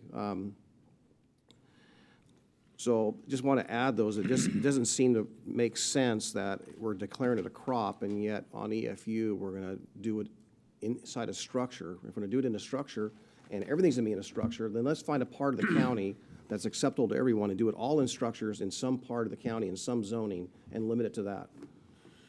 Well, the testimony I heard is by some people, not at our hearing, but at the Planning Commission meeting, is that they can smell it all the time. I don't know. I bet when it rains and they wets it down, there'd be more of a smell. And then it gets into the question of setbacks. Again, 100 feet, it's not very far. I appreciate what Commissioner Bernard's opinion is on that, but 100 feet is not very far. Outdoor grow. What's that? Outdoor. Outdoor grow. I'm okay with 100 feet. Well, yeah. I know, I'm not necessarily, so that's why I say. Yeah, I would just jump in and say that if it's going to be outdoor, that 100 feet is totally inadequate, because I can tell you 200 feet on just a few plants is intolerable to a number of people. Commissioner Bernard. Now, the problem is farmers often put fertilizer on their farm that smells a lot worse than marijuana. Sometimes it's manure they spread. Matter of fact, some of the products we get from our sewage treatment plant go on some of those fields. They're a lot worse. So that's where I think the reasonable test comes into this discussion. The 100 feet, I think, might be challenged, but saying we can't grow them outside would definitely be challenged. You know, this isn't potatoes, this isn't tomatoes. You know, I talked to an attorney, not ours, and he made sure he told me, I do not work for you. I want you to know that. So my opinion is my opinion, but he is well-versed in this and said that he believes that we have the right to do this, regardless of the farm practices, standard farm practices. We have the right to do this. So I think it's worthy of discussion. I think it's worthy of a vote. And I think we're probably ready for that vote. Can you repeat the motion? The motion please? is to make all production or growing of marijuana as a requirement to be grown indoors only. Pretty good, wasn't it? Good. All right, Kevin. Commissioner Savas, Aye. Commissioner Bernard, No? Commissioner Smith, No. Commissioner Schrader, No? Chair All right, Londo. fails 3-2. Are we pretty much done with R then? Sure, you need to vote to make it 3-2. I thought I did. Did you vote? Yeah, ask Kevin. Okay. Don't ask me. All right, so we are done with R. Go ahead. Yeah, back to R, processing must be indoors. And again, I want to differentiate that, saying it's primary processing, correct? So processing would be, really in the broad sense, doesn't distinguish between primary and secondary. Okay. Processing is all of the types of processing. And Okay, as then. of right now, that's, when that issue came up above, no changes were made. So in EFU and ag forest, processing would be a permitted use, all kinds of processing. Okay, I'd like to make a motion to restrict processing in R to primary processing only, not extracts or concentrates, and not edibles.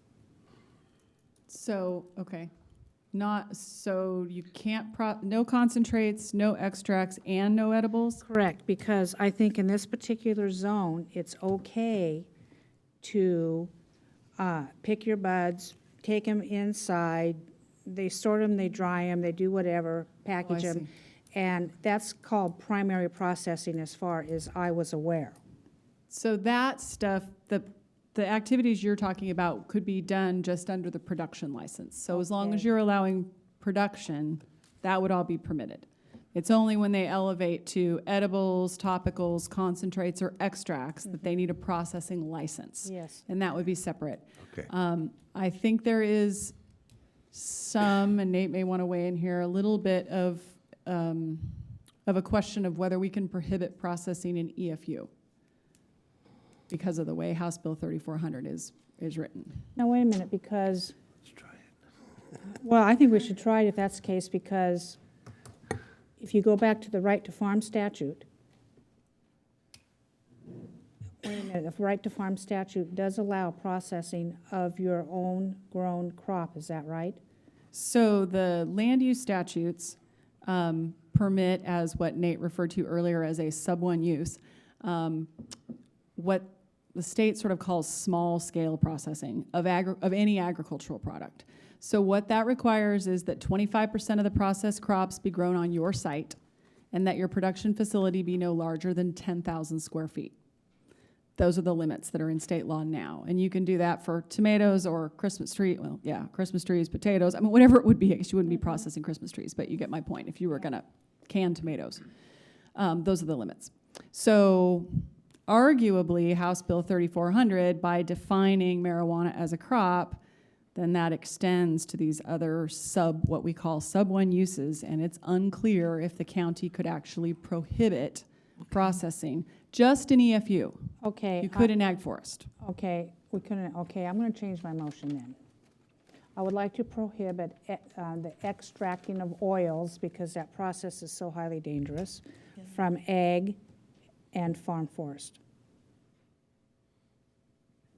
All right, is there a second to the motion? I'll second that.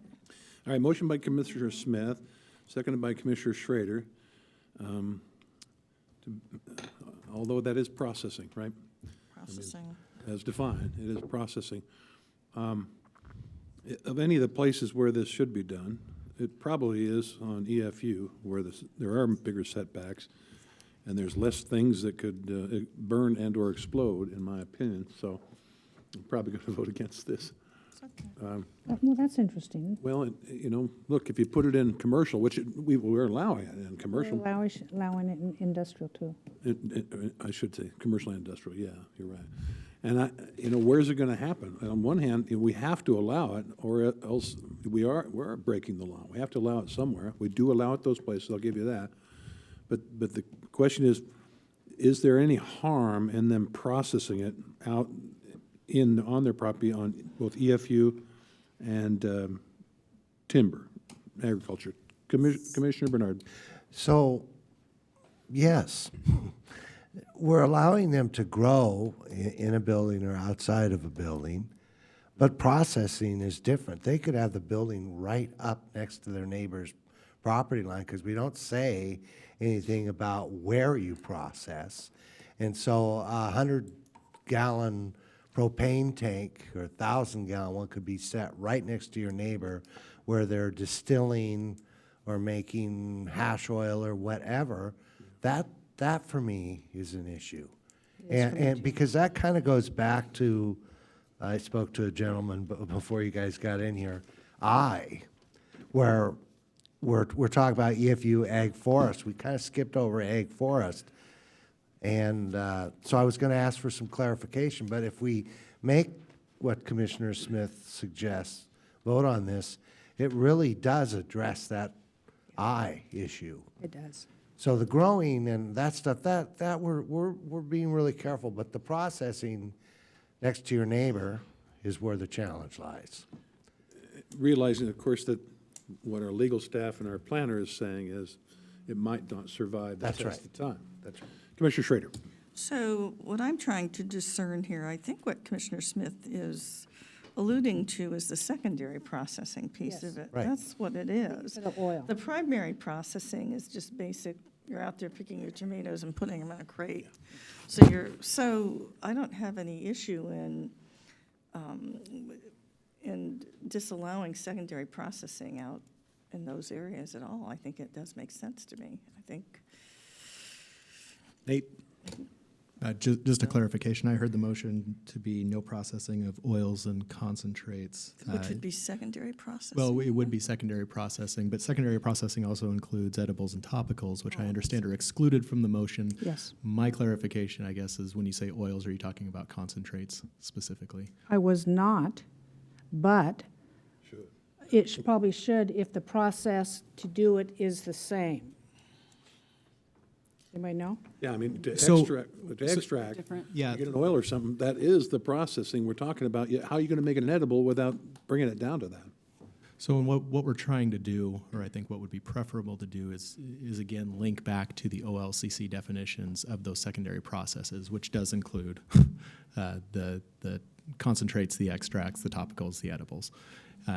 If we can keep it in those four categories, I think it makes it cleaner. Now, you don't necessarily have to do that. We can try to drill down on what you're getting at, but I Well- think just for the sake of the regulation, it may be I beneficial. could do that if I knew that in order to make chocolate brownies with marijuana, do you have to use the oil? 'Cause you can grind up the bud or the leaf and put in there. That's my question.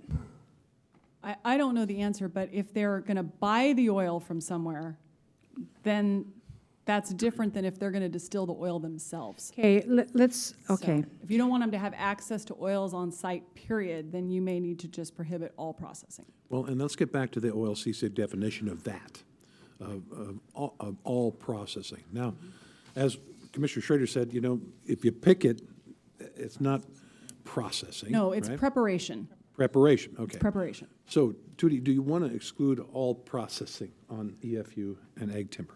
No, You don't? no. I would like to exclude the extraction of oils that where the butane and all of these dangerous methods are used. I would like to exclude that from this particular zoning, and I probably muddied it worse. Is that secondary process? No. It really isn't, sorry. So I know the primary and secondary, let's just maybe try to abandon those, because under the OLCC construct, that doesn't mean anything. All right. So preparation, picking it, storing it, packaging it, that's just part of growing. As far as they're concerned, if you're producing, you can do all those things. Okay. It's now I'm gonna take my marijuana and I'm gonna turn it into something else. At that point, you're processing. There are 3 categories of that: concentrates, extracts, and quote, products. And products includes topicals, edibles, and whatever else they could think of that you might actually ingest or put on your body someplace. So once you have, I don't think they could process, if you say no extracts and no concentrates, it eliminates the butane, propane, hexane, all that, and CO2 processing, is my understanding. That's what I want to do, and I think that's okay because it's less restrictive, not overly restrictive than OLCC, because OLCC put 4 things in. I'm only asking for, as far as I know, 2, and I may not know, but all of the uses that you just So mentioned. concentrates and extracts would be excluded. Yes, concentrates and extracts would And be is excluded. that in ag forest, just to clarify, the spreadsheet's a little confusing on this point. State law doesn't allow processing in TBR, so Okay. not an issue. The rest of these standards in this box do That would apply be to TBR. exclusive farm use, And ag forest. Okay. Okay, Big forest. so we're clear, and that does relate, like you said, Jim, back to I Yeah. think. Yeah. So this would count both on R and I, that your motion is to not allow Process. production of extracts or concentrates, correct? Yes. And was there a second? Yeah. Yeah. Oh, did I? And I just clarified it. I don't think I changed my motion during the clarification. We'll see what Mr. Kevin has. Kevin, what do you got? Okay, Commissioner Smith moved to exclude extracts and concentrates of oils from the ag, forest, and the EFU. Yeah, Process. the processing. Yes, Put the word processing in there. okay. And processing. All right. Now, that would also would apply, we all in agreement on that, staff, that this applies to I as well, correct? All right, then. Are we ready for the question on this one? Yep. All right, Kevin? Commissioner Bernard, Aye. Commissioner Smith, Aye. Commissioner Schrader, Aye. Commissioner Savas, Aye. Chair Ludlow. Aye. Passes 5-0. So I got to circle that one. And Okay. Now we are down to exceptions for medical marijuana. Manner of production standards, security cameras, odor, one lighting standard unrelated to a time period, water waste management, noise, owner, registrant, registry are waived for medical marijuana. However, indoor medical marijuana must meet a 100-foot setback unless the applicant agrees to adhere to these standards. Location standards, access, minimum lot size, indoor growing and maximum building size in rural residential districts, and hours standards, 2 lighting standards linked to a time period would apply regardless. I'm not sure I understand that. And hours standards, is that the hours standards for lighting? Right. Those are the only hour standards that are in there, yes. And in the staff notes, it's in contrast to recreational marijuana production, state law does not provide for the county to regulate the manner of medical marijuana production. Thus, it is a giant pain in the tush. Local regulation of hours, that's an official word, tush. Local regulation of hours and location is clearly permissible. So the question is, are we in favor of, did this waiving idea come from staff or did it come from the planning commission? Came from staff/legal counsel to my right here, but yeah, I think we're in agreement. so I have a question. Go ahead. So are you saying that we can limit activities of medical marijuana? We're saying that, so House Bill 3400 gives us explicit authority to regulate location and hours of medical production and processing. It does not give us explicit authority to regulate the way in which they grow it or process it. On the recreational side, we have explicit authority to regulate manner of production and location, but not hours. So it's great. They don't match. Yeah. Don't know why. Commissioner Bernard? I had to make a matrix to figure that out. Yeah, okay, let's just say that I want to limit the processing and growing of medical marijuana in areas where there's not a lot of houses. and I would define what not a lot of houses mean. Can I do that? Not Well, no, That's an official term. You know, yeah, I mean, how can we protect the neighbors from this on the medical marijuana processing? We can't, can we? No, we have less ability to do so under 3400 than recreational, that's correct. I will tell you something, I intend to push a legislator at least Me too. to get these two in alignment. This is craziness. I know the state has talked about that. Certainly that's been a discussion at AOC. But they should be mandated to fix this problem because we should have the same authorities on recreational, on medical. And the medical has been the problem out there thus far. I'm sure there will be more.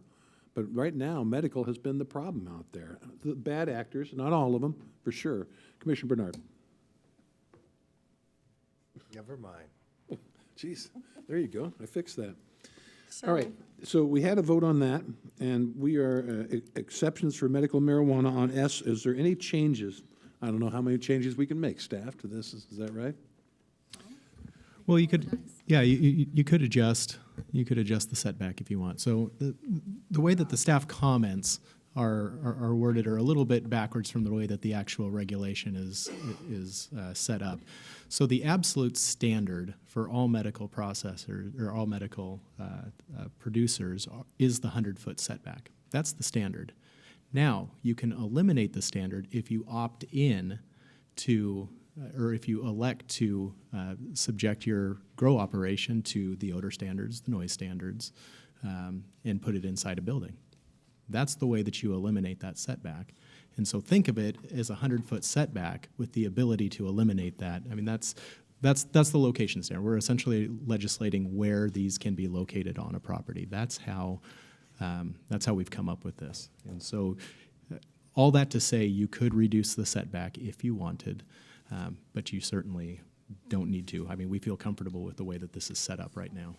When the first part of it says manner of production standards, security cameras, odor, one lighting standard, unrelated to time period, water, waste management, noise, owner, registrant, and registry are waived, is that because we have to waive it? No, you don't have to waive it. It's an opt-in. You have to, I mean, staff thinks that you have to allow it and allow the farming practices, whether that's, those impacts related to odor and noise. I mean, those have to be allowed in one form or another. What we're saying is those will occur 100 feet back from each of the property lines unless you mitigate those through putting it in a building, through subjecting yourself to filter and noise standards, so on and so forth. So the 100-foot setback, unless, means that they can go right up the property line. Well, they don't have a 50-foot like we've imposed on other areas, right? Do we have is that?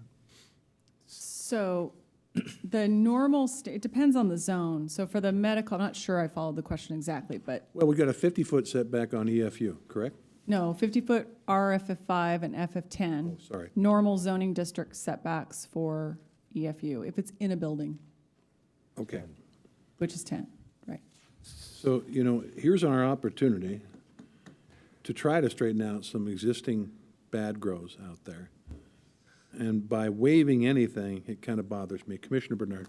So I think what we're doing, I think I can explain this, and I may be wrong, is that we're saying, hey, we will reduce this 100-foot setback if you adhere to our new standards. Essentially, yes. But I still want to be clear, we're talking in this case about new medical grows. This doesn't have anything to do with non-conforming uses. So the issue is whether the county has the authority to regulate the way new medical marijuana grows, to regulate that type of farming. And there is considerable question under House Bill 3400 about whether we have that authority.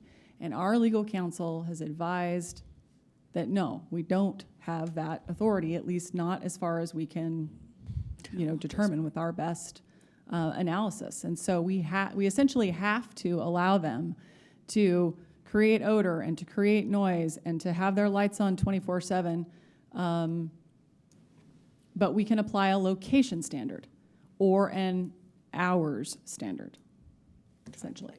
So if you were to want to restrict medical marijuana growing further, then I guess the answer is the location standards and the hour standards could be more restrictive than what we have proposed.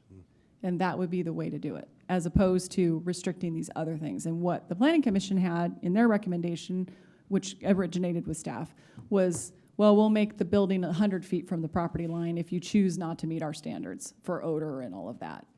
But that's just one possibility. You could do this in a different way if you wanted to. We have been told by many that there's no profit in medical marijuana, but I'd ask you about Josephine County in that regard. It is said by many that 60% of the medical marijuana grown in this state leaves this state, and that was before 3400 passed. So, you know, I do believe, and I've certainly interviewed a couple growers who are really there to help people. I mean, with the extracts. And the extracts, these are extracts that don't get you stoned. And so I think that's fine, altruistic, and certainly admirable. But I'm concerned that, and again, this is frustration because of we have nothing to say about the existing grows, and some of which are big problems to us. It's very frustrating for me, and I'm sure for the rest of the commission. Mm-hmm. So, you know, commission comes down to that, as far as the waived it for medical marijuana.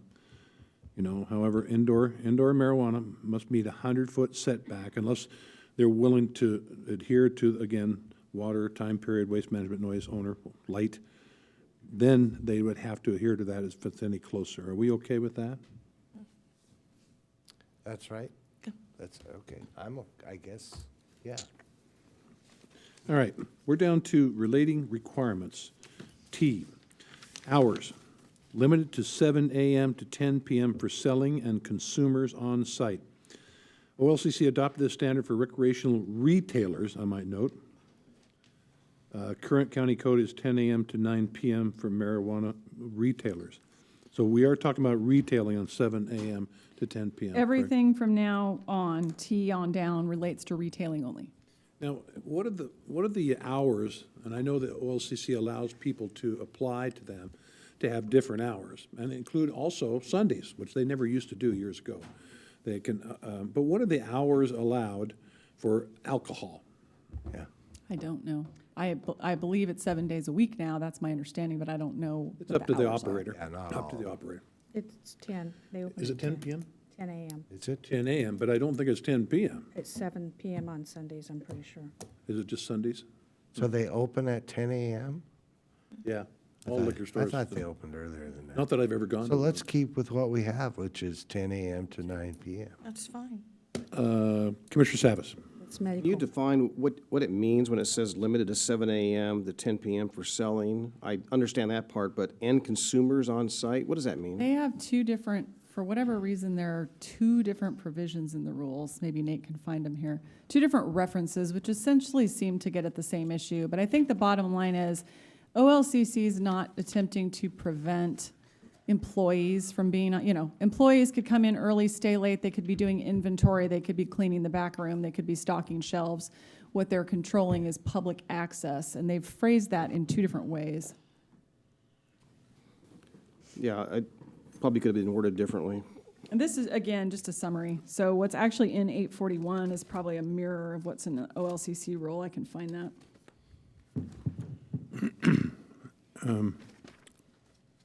Yeah, I was just looking up to see if I could find the OLCC standards in regards to hours, but, Well, it says on the sheet here, 10 a.m. to 9 p.m. That's for marijuana. well, I meant alcohol. Oh, on alcohol, Alcohol, to okay. see what they do on that. Now, tell me again what we have, the current code, yeah, 10 a.m. to 9 p.m. for medical marijuana retailers. I'd like to stick with what we have there. I see no reason to be open till 10 p.m.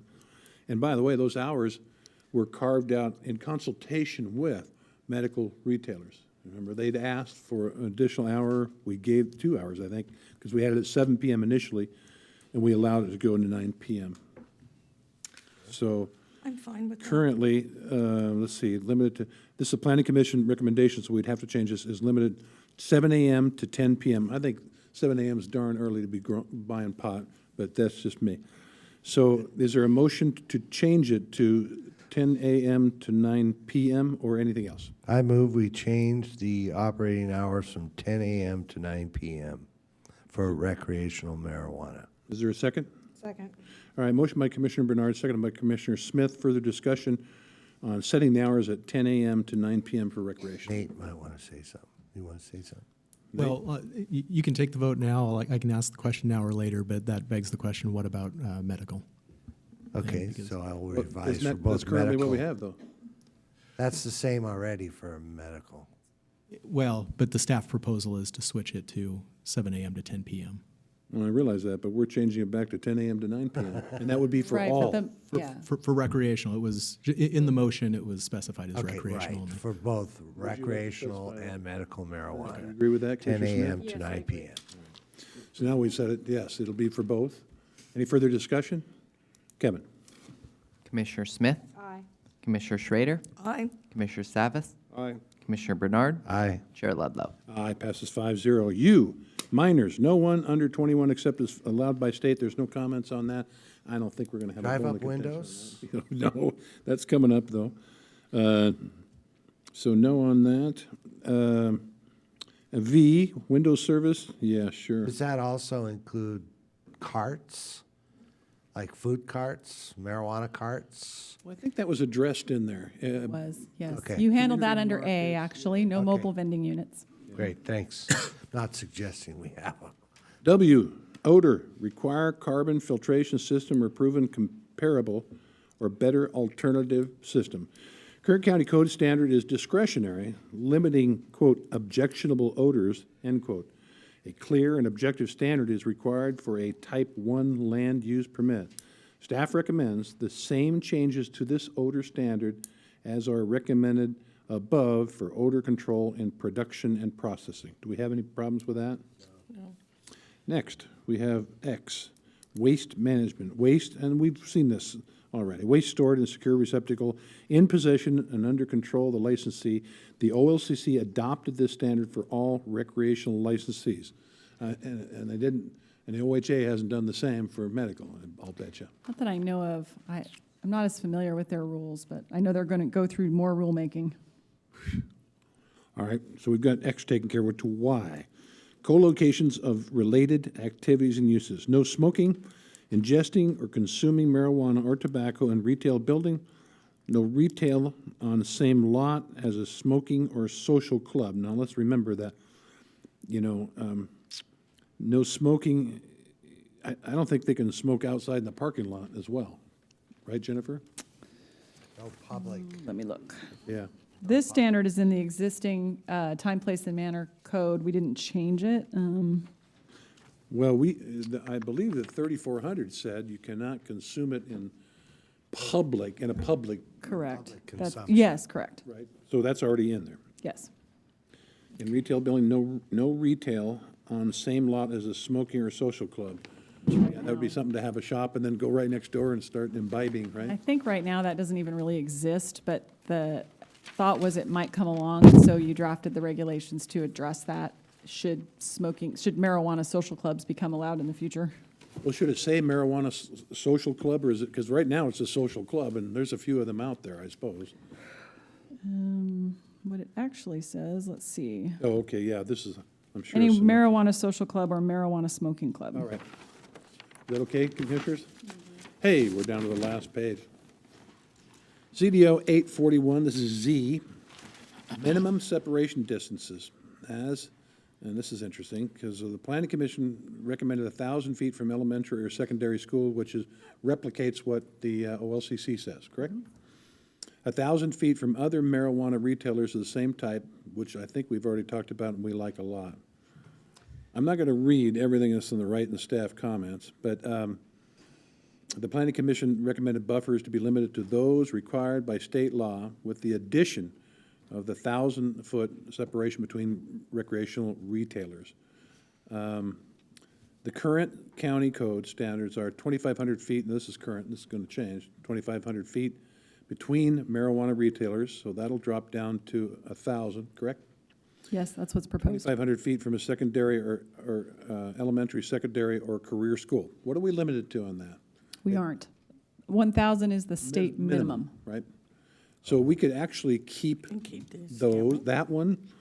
We could keep the 1,500 feet from a public park playground, 500 feet from a licensed daycare facility, and 100 feet from residentially zoned property with exceptions. We can keep all that. You can keep all that, and what staff was recommending is that at a minimum, you keep the 100-foot from residential zones. There's an exception to that if you're on a major arterial, so for, say, McLaughlin, and that's the way your county code reads now. But we're concerned that, that by eliminating it entirely, you could open up some like smaller little commercial sites that are closer to neighborhoods, that might then be able to have a retailer that maybe that's really not our intention and may not have been the Planning Commission's intention. We did not discuss that when they chose to go with the state buffers.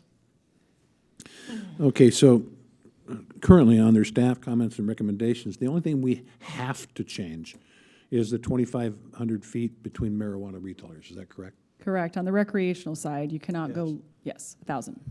Okay, You cannot go what? You can't go higher than 1,000. so, Now, you say staff recommends adding the following buffer language. Now, heretofore, remember, we're adopting staff Right, so I guess recommendations. that's already in here technically. It's already In your in there. motion. In your motion to accept the staff recommendation, it would include retaining the 100-foot from residentially zoned properties, with the exception for major arterials and okay. et cetera. Now, you go on to say the use shall be located a minimum of 2,000 feet from a public elementary or secondary school, and we do have that up above. And then the 1,500 feet, so really you've replicated in the red that which is above, excepting the distance between retailers, correct? So, sort of. There's two different issues here. Staff's officially recommending that first red paragraph, the 100-foot from residential property with exceptions. Then we're saying if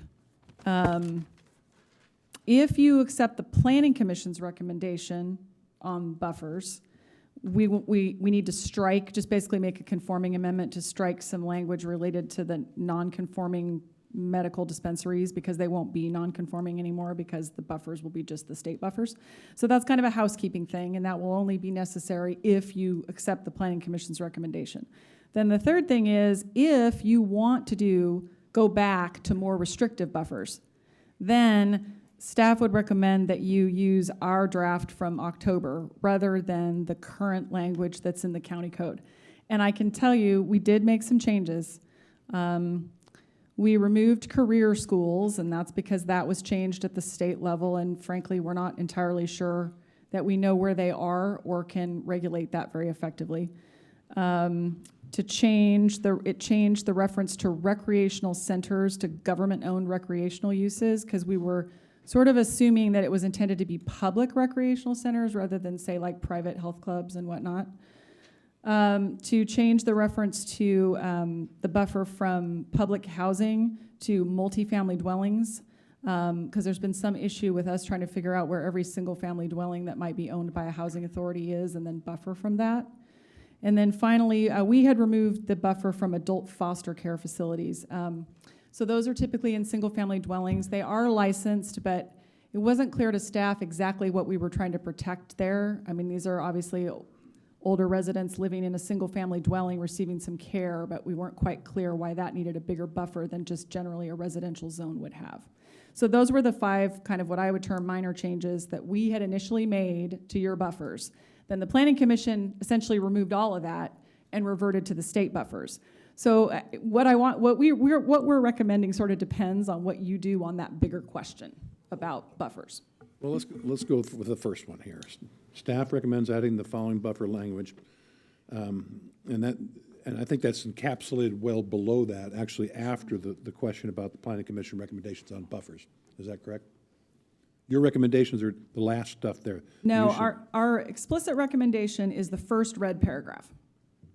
The use shall be located a minimum of 100 feet from it. We recommend you add that back in. So that's already there because of your initial motion today. All right. Now the question is, other than that, do you want to go with what the Planning Commission recommended, or do you want to add some of these older, these previous buffers, the ones that are in the county code now, back? And depending on what you decide, we have a further recommendation. That's the 3 bullets down below. Yes. Commissioner Smith.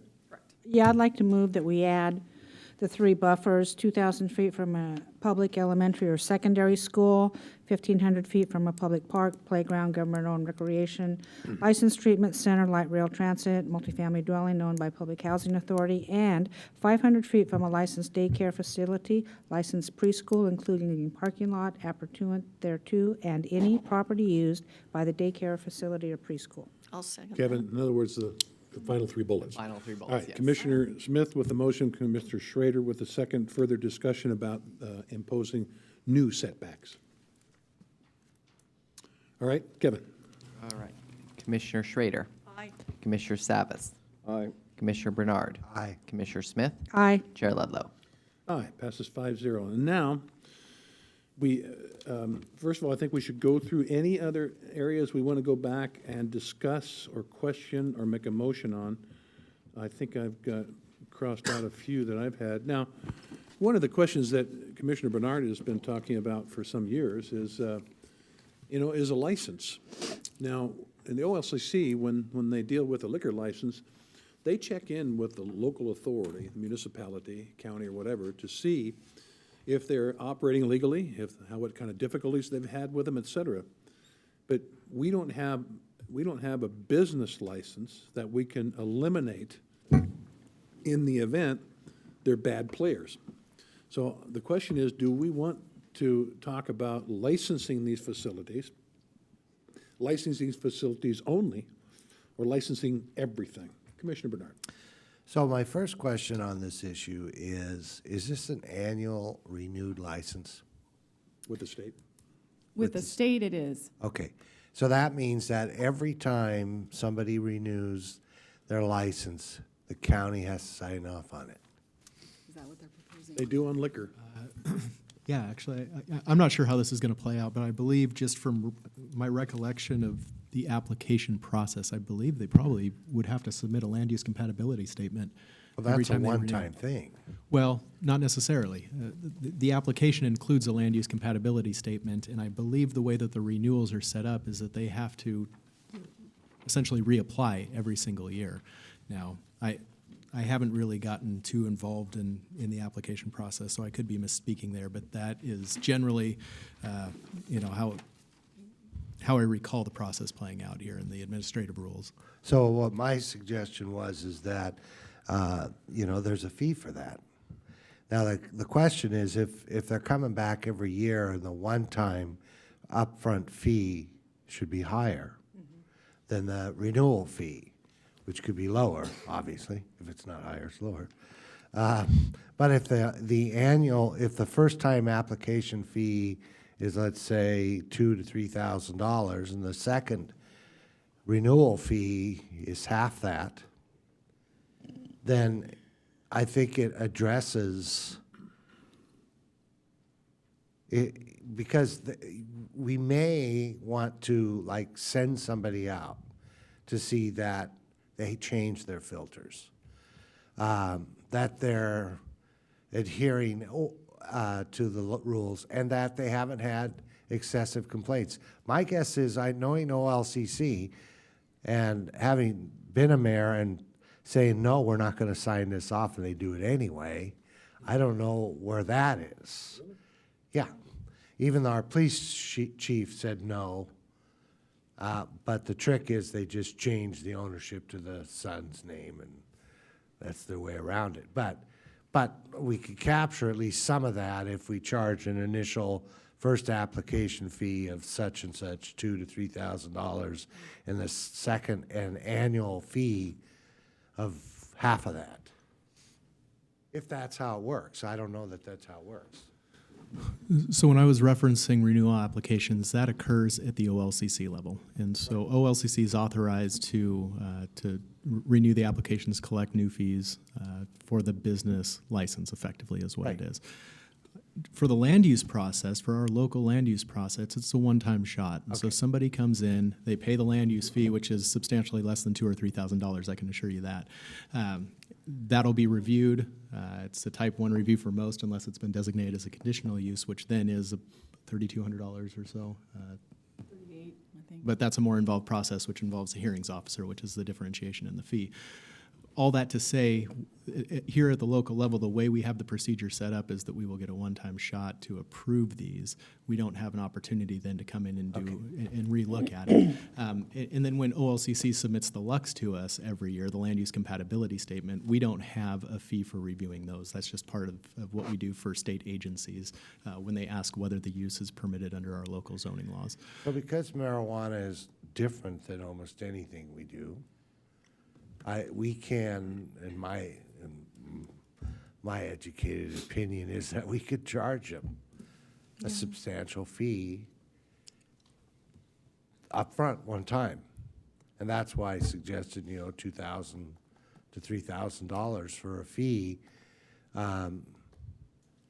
because there will be some work. It may not be as big as a hearings officer, but still you're going to have to do all those other things you have to do. And I think we should charge a $2,000 to $3,000 fee for that one-time application fee. Now, I believe we're limited to making ourselves whole on land use applications. Is that correct? That's correct. We are somewhat limited by state law in the amount that we can charge for land use application fees, and so those essentially have to be a cost recovery. We don't know what it's going to take in staff time to process these. I imagine that they will be more involved than a number of other applications. And so the plan is, that I've heard at least from Mike McAllister, is that they're going to monitor those. And if it looks like they're taking up more staff time, then we'll come to you with a fee adjustment, just like we would any other fee adjustment. But I think the point is that we're limited by state law on how much we can collect, and so it's not a revenue generator. Now, that doesn't mean that we can't put something else in state or in the county code, whether that be a business license, that could be potentially a revenue generator. But the land use process wouldn't be that vehicle. Okay, Commissioner Smith? okay. Why are we different from the cities then? My business in the city of Malala is a yearly business registration license of $125. So I think that in order to track what's going on, that we need something similar in the county on a business registration on all marijuana activity, and in addition, an upfront land use planning fee. And I think we could tier the business license fee on how large their operation is and what they're doing, type of processing and type of grows. I just think it makes sense for tracking and knowing what's going on. And then because of that, there's random checks. I mean, my business in the city of Malala, because it's a city jurisdiction, I'm subject to random checks by whoever wants to come in. So why can't we do the same if we implement a business license countywide for marijuana? And it's possible that you may be able to. I know that the conversation about business licenses has come up before the board, and so if there's a desire to renew that conversation, we can do that. Now, what I will say is that we are in a land use hearing right now, and so it's not necessarily something that we could implement today or as part of this amendment package, but that is something that we could have a discussion about in the future. Well, I think we're going to want to revisit this. I would like it to come forward. I'd also like to be presented, if it's possible, at the same time with other mechanisms to raise fees, implement a countywide tax if it has to go to a voters for 3% or whatever. And I really think that's probably the next part of what we need to do here. Commissioner Schrader? Yeah, that's what I'm just trying to discern right now. You're making a difference between the actual cost of the land use application and cost recovery versus an entirely different conversation that would have to involve another ordinance, I'm assuming, to institute a business license specifically for marijuana. And that's something we can mention to get on the public record here, but it's not something we can immediately, under this umbrella of a land use conversation that we're going to institute today. So I understand we just want to get it on the record that this is something that we would seem to seriously want to consider, and that we don't know what the land use cost is going to be until we start to process the applications and get more of a handle on what that cost recovery is going to be. All right, so I promise that I will work towards getting something on the agenda so we can discuss this. Commissioner Bernard. And again, it's about this issue, but it seems You know, we would be out of business if we guessed and did the job and discovered that I had to collect from that person later the additional expense. So my opinion is we should, because we don't know, we should start high and cut those prices. The other thing is we can't go back because they only apply once and collect from the people the money we should have gotten. So it only makes sense. And I'd be more than willing to look at a refund, you know, after we do the process and find out, wow, we charge you $2.50 too much. You know, well, as our legal counsel said, that's not germane to this hearing. So we will approach that later. Now, let me ask you about the land use compatibility statement. Now, I think the legislature came up short of requiring that. Is that correct? No, it found its way into the OLCC administrative rules. Actually, I think as part of 3400, it was specifically required by the legislature I to thought be it was recommended, though, I don't have that. not required. Well, Well, there was a discussion at the AOC that it was recommended but not required, and I wondered if we can require it, we well, should. at any rate, it's required through the OLCC administrative rules as part It of the is. application. And what's the cost of that? Are we made whole on that? We don't charge to fill out the land use compatibility statement. So that's really a function of looking at whether the applicant meets all of our zoning criteria, which we should know in pretty short order if they've applied through our zoning department. And so we're going to have an independent analysis of whether they meet all the criteria that you're, I assume, approving today or in one form or another. And if that's the case, they're not a legal use unless they've gone through our land use process. And so if they have an approval at the local level, it should be pretty easy for our planners to say, yes, they meet our requirements or they don't. But if they don't, we have to do some work. Are we made whole? No, we're not going to charge nothing. We aren't charging. Are we allowed to charge something? You know, we probably could. And then Yeah, we'll take that up when we talk more about fees and stuff later on. But I think in every particular case here, we've got to be made whole for the hassle it causes and the time it is charged to our employees. So, you know, we'll work on that. Now, currently I have that we made alterations to B, C, G, Hang on a minute. K, R, T, and Z. Let me read them again then.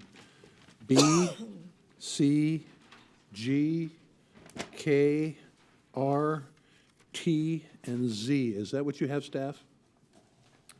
Well, I have I, which was done as part of, An N, and N, where we had the revised language about the security cameras.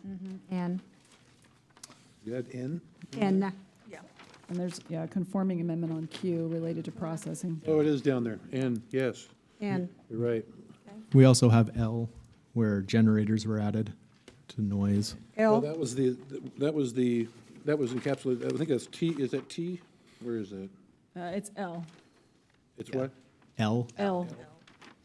Well, what we're going to do now, unless commissioners, if anybody else has any other alterations to be proposed that should be done now, then we're going to give staff a little time to coagulate what we've done and correlate that with the actual main motion, so we make sure we catch everything. So commissioners, do you have anything else you want to bring up currently about this? And then we'll let them put it together so we make sure to put it all in the final vote and as clarification purpose on what we altered. Well, wouldn't you just simply I was asked by staff to do this. I didn't make this up. Okay. I was asked by staff to do this. So anyway, Paul. So I don't know if this is necessarily relevant to what staff needs to be tasked with right now as far as cleaning up and make sure we got all our ducks in a row, but I do want to discuss what it's going to cost to implement the regulations as proposed. And I know that's not an easy task, but as you said, Chair, we need to be made whole. And I think that the work we've done here is not on the land use application, as you referenced, being made whole, and that the really work here has been on the regulation side of it. So it seems to me that we ought to have some kind of idea of what that cost is. And as far as you read the email perhaps as well on Wednesday, I was shocked to hear how low the revenue forecast is. And I'm sure that we all anticipate a number much higher. But, you know, all this work we've done is not really worth the paper it's written on if we don't enforce it. Let me just say this, that is absolutely not germane to this hearing, unless I'm wrong, Nate, is that correct? It's It's a separate discussion. We can difficult to have it. answer because, I mean, I suppose you could say that the, you know, whether this is going to be an unfunded mandate and, you know, in one form, or I guess that's probably an exaggeration, but unless this is a, you know, a mandate that isn't making financial sense, I guess, I mean, there's always the opportunity to adjust the regulations accordingly. And so it's either more permissive. I mean, that's sort of an abstract concept. So you know, the conversation is nebulous, I guess I should say, and one could conceptualize it as being part of, or being germane to the conversation. Well, right, I mean, I guess you're right, and I would say that proving something that is onerous and difficult to enforce would perhaps lend one to think that maybe you should make it less so, for example. And we've already gone through this process, so I'm assuming that we have a goal of enforcing that. So if we're going to approve this as such, and if the initial numbers tend to make one believe that we're not going to have the resources from a 3% tax if the taxpayers approve that, or from the revenue stream through the state, then, you know, how do we fund it? And should we approve it as it sits, or do we modify it? But to me, I think that, you know, I'm disappointed that the revenue stream is, you know, appears to be falling well short of our ability to enforce it, and that means it comes out of our general fund, and that's taxpayer dollars. And so it's a discussion, and I'm sure it's a discussion we can have after the fact as well. But I think it ought to be something that we ought to entertain. Well, we have the sheet here, it's been mentioned, and this is tough to project this kind of stuff. It's $100,000 to $300,000 through the state 17% tax, and this is just an estimate, at $180,000 for the 3% county tax. As you know, the sheet just mentions what officers cost with full bennies. So we're talking about $200,000+, which technically would buy 2 code enforcement officers. Is that the beginning or the end of the costs? I don't know. Until this starts, I mean, maybe everybody's going to be a good player and we won't have any problems. I don't know that. Commissioner Bernard. Well, I think that goes to looking at what some of our partner communities, such as Portland, is doing, which my understanding, their fees are much higher. And so if we're all required by law to adhere to state law, why can Portland get away with being much higher? Well, they're licensing retail. Now, we're into the land use part here. So this is only in Portland they're licensing. They're not It's- growing there, you know. They are. It's not the way, yeah. Can't, okay. not recreational. They can't grow there. Well, let's charge Portland a tax. Yeah.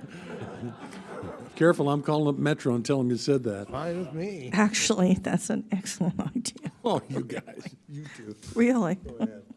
All right, so it's 2:17. Did you say 10 minutes, you guys? Maybe we could probably do it in 10, yeah. All right. So it's 2:18. We're going to recess until 2:28.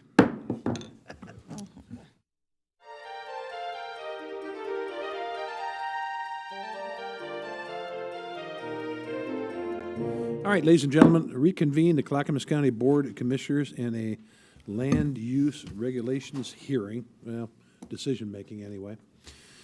And our staff is now going to reiterate to us what the heck we did all day, right? Thank you. Jim?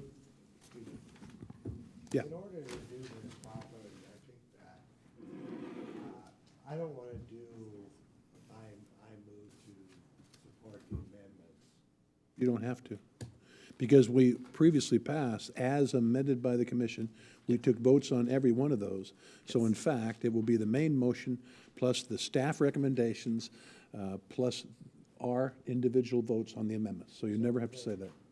But what staff wanted to be able to do is recite for the record exactly what, not just we changed D, but what was D that we changed, whatever. Is that correct? That's correct. All right, so staff, tell us what we did. So the motion would now include all of the substantive provisions. So to approve ZDO 254 is recommended by staff with the following amendments proposed by the commission. Under item B, to limit marijuana activities to 20,000 square feet of building area on a lot of record in the RI, GI, LI, and BP zones. Under item C, to eliminate extract and concentrate processing in commercial districts. Recreational retail be allowed as a primary use in the RC and RTC zones inside unincorporated communities. And marijuana wholesaling be limited to 4,000 square feet of building area in the RC and RTC zones on each lot of record. Under item G, prohibit processing in RR, FF5, and FF10 zones. Under item I, eliminate extract and concentrate processing in the EFU and ag forest zones. Nate, would you repeat that again, because we're moving papers around here and Sure, I couldn't hear. be happy Thank to, you. yeah. So item I, Yes, item I. eliminate extract and concentrate processing in the exclusive farm use in the ag forest zones. The next item is K. To add some form of dark sky requirement for exterior light fixtures that are not grow lights. So we'll come back with specific language at your December 17th meeting if you do approve this.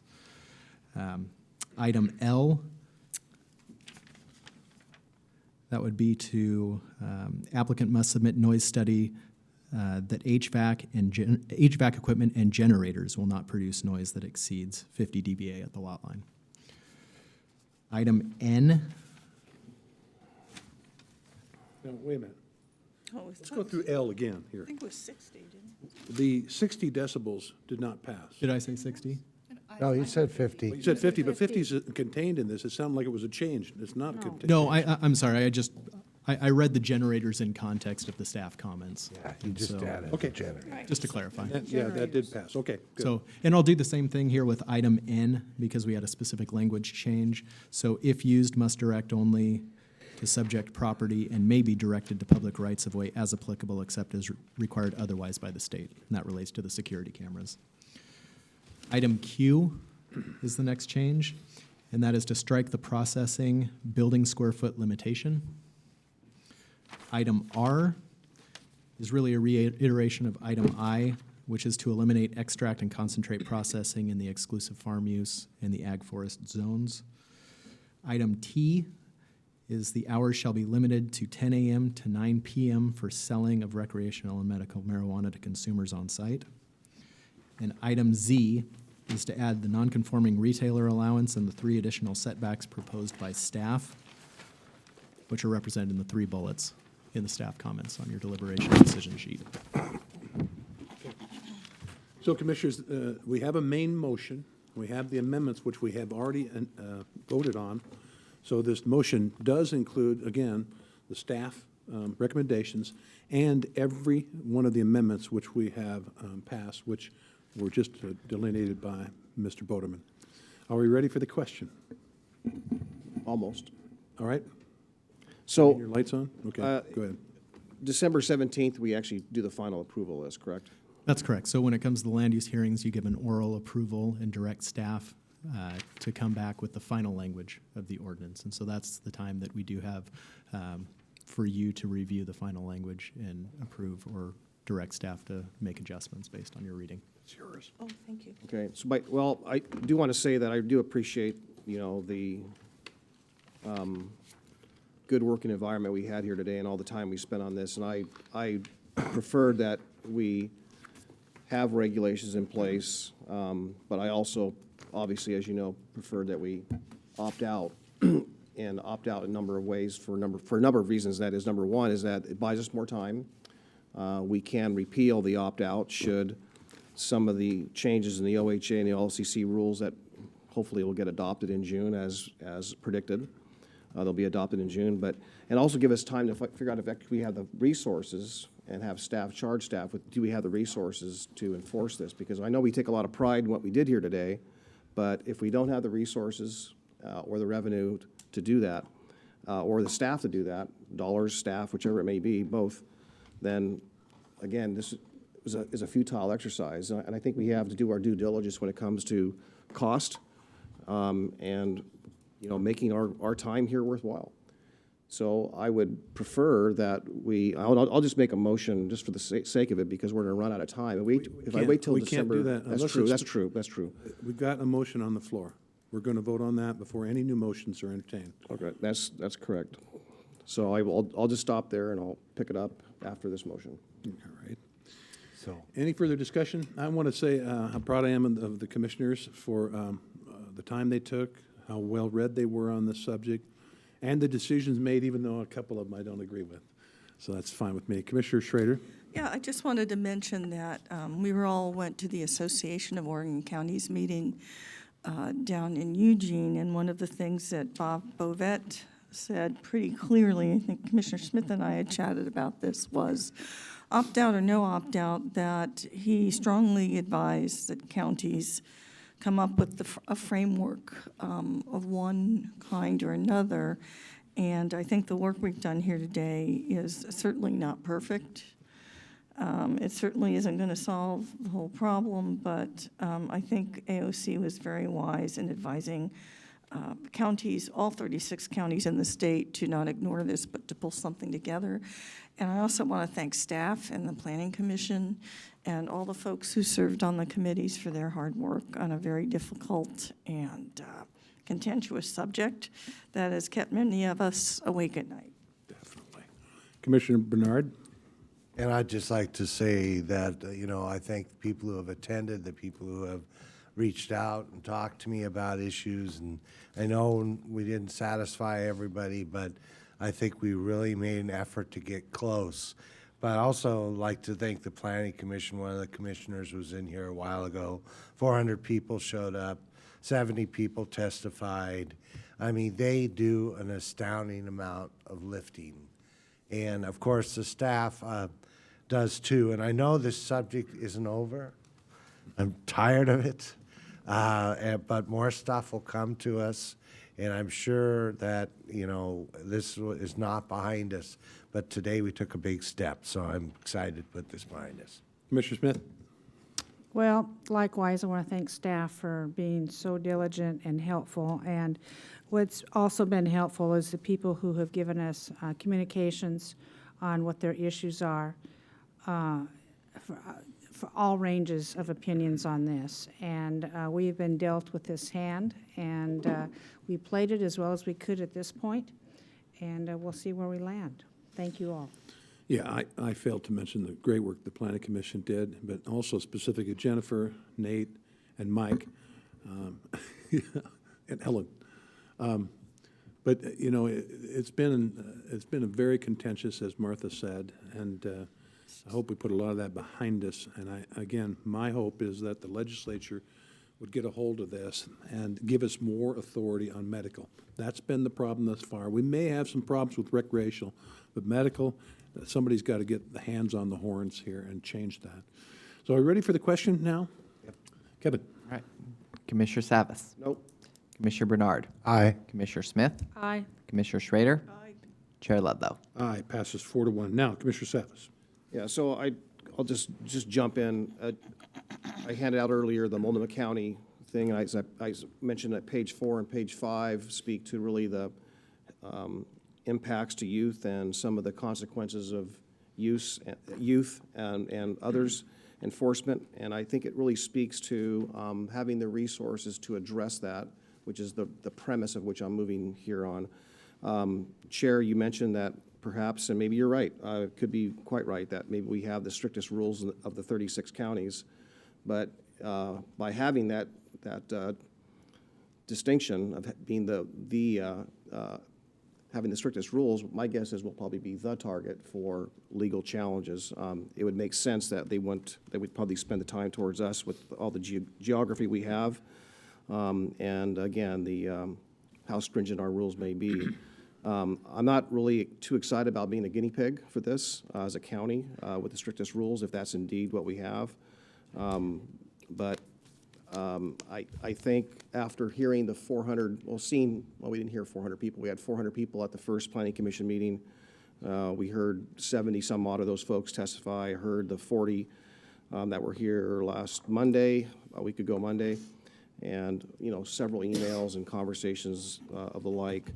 So I believe that having the regulations in place, should an opt-out not pass, is a good thing, but there are so many unknowns right now between what the OLCC is going to do, the OHA, and the legislature, that it's premature to just jump in and not take advantage, jump in on regulations and not take advantage of buying ourselves time and voiding off some of these lawsuits to see what sticks. I mean, maybe it's another county. If we choose to opt out, even if we repeal it, there's time for those challenges to affect other counties, and it won't cost our taxpayers any money.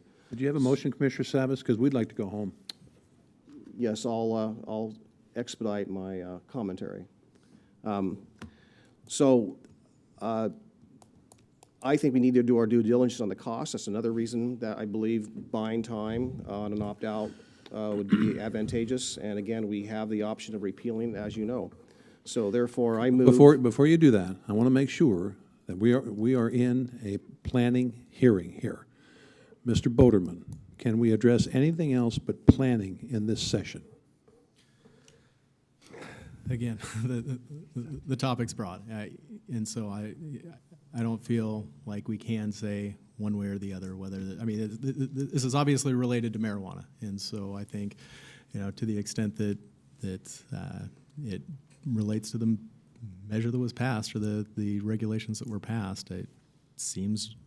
All right. I mean, there's nothing that we're doing today to affect more directly the cost than the revenue that's associated with it, but it does seem to me that it is somewhat related.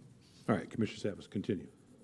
I move that we pursue and prepare for an opt-out on commercial grows with the option of repealing, and also direct staff to do the financial analysis to see what part of this we can enforce and not enforce.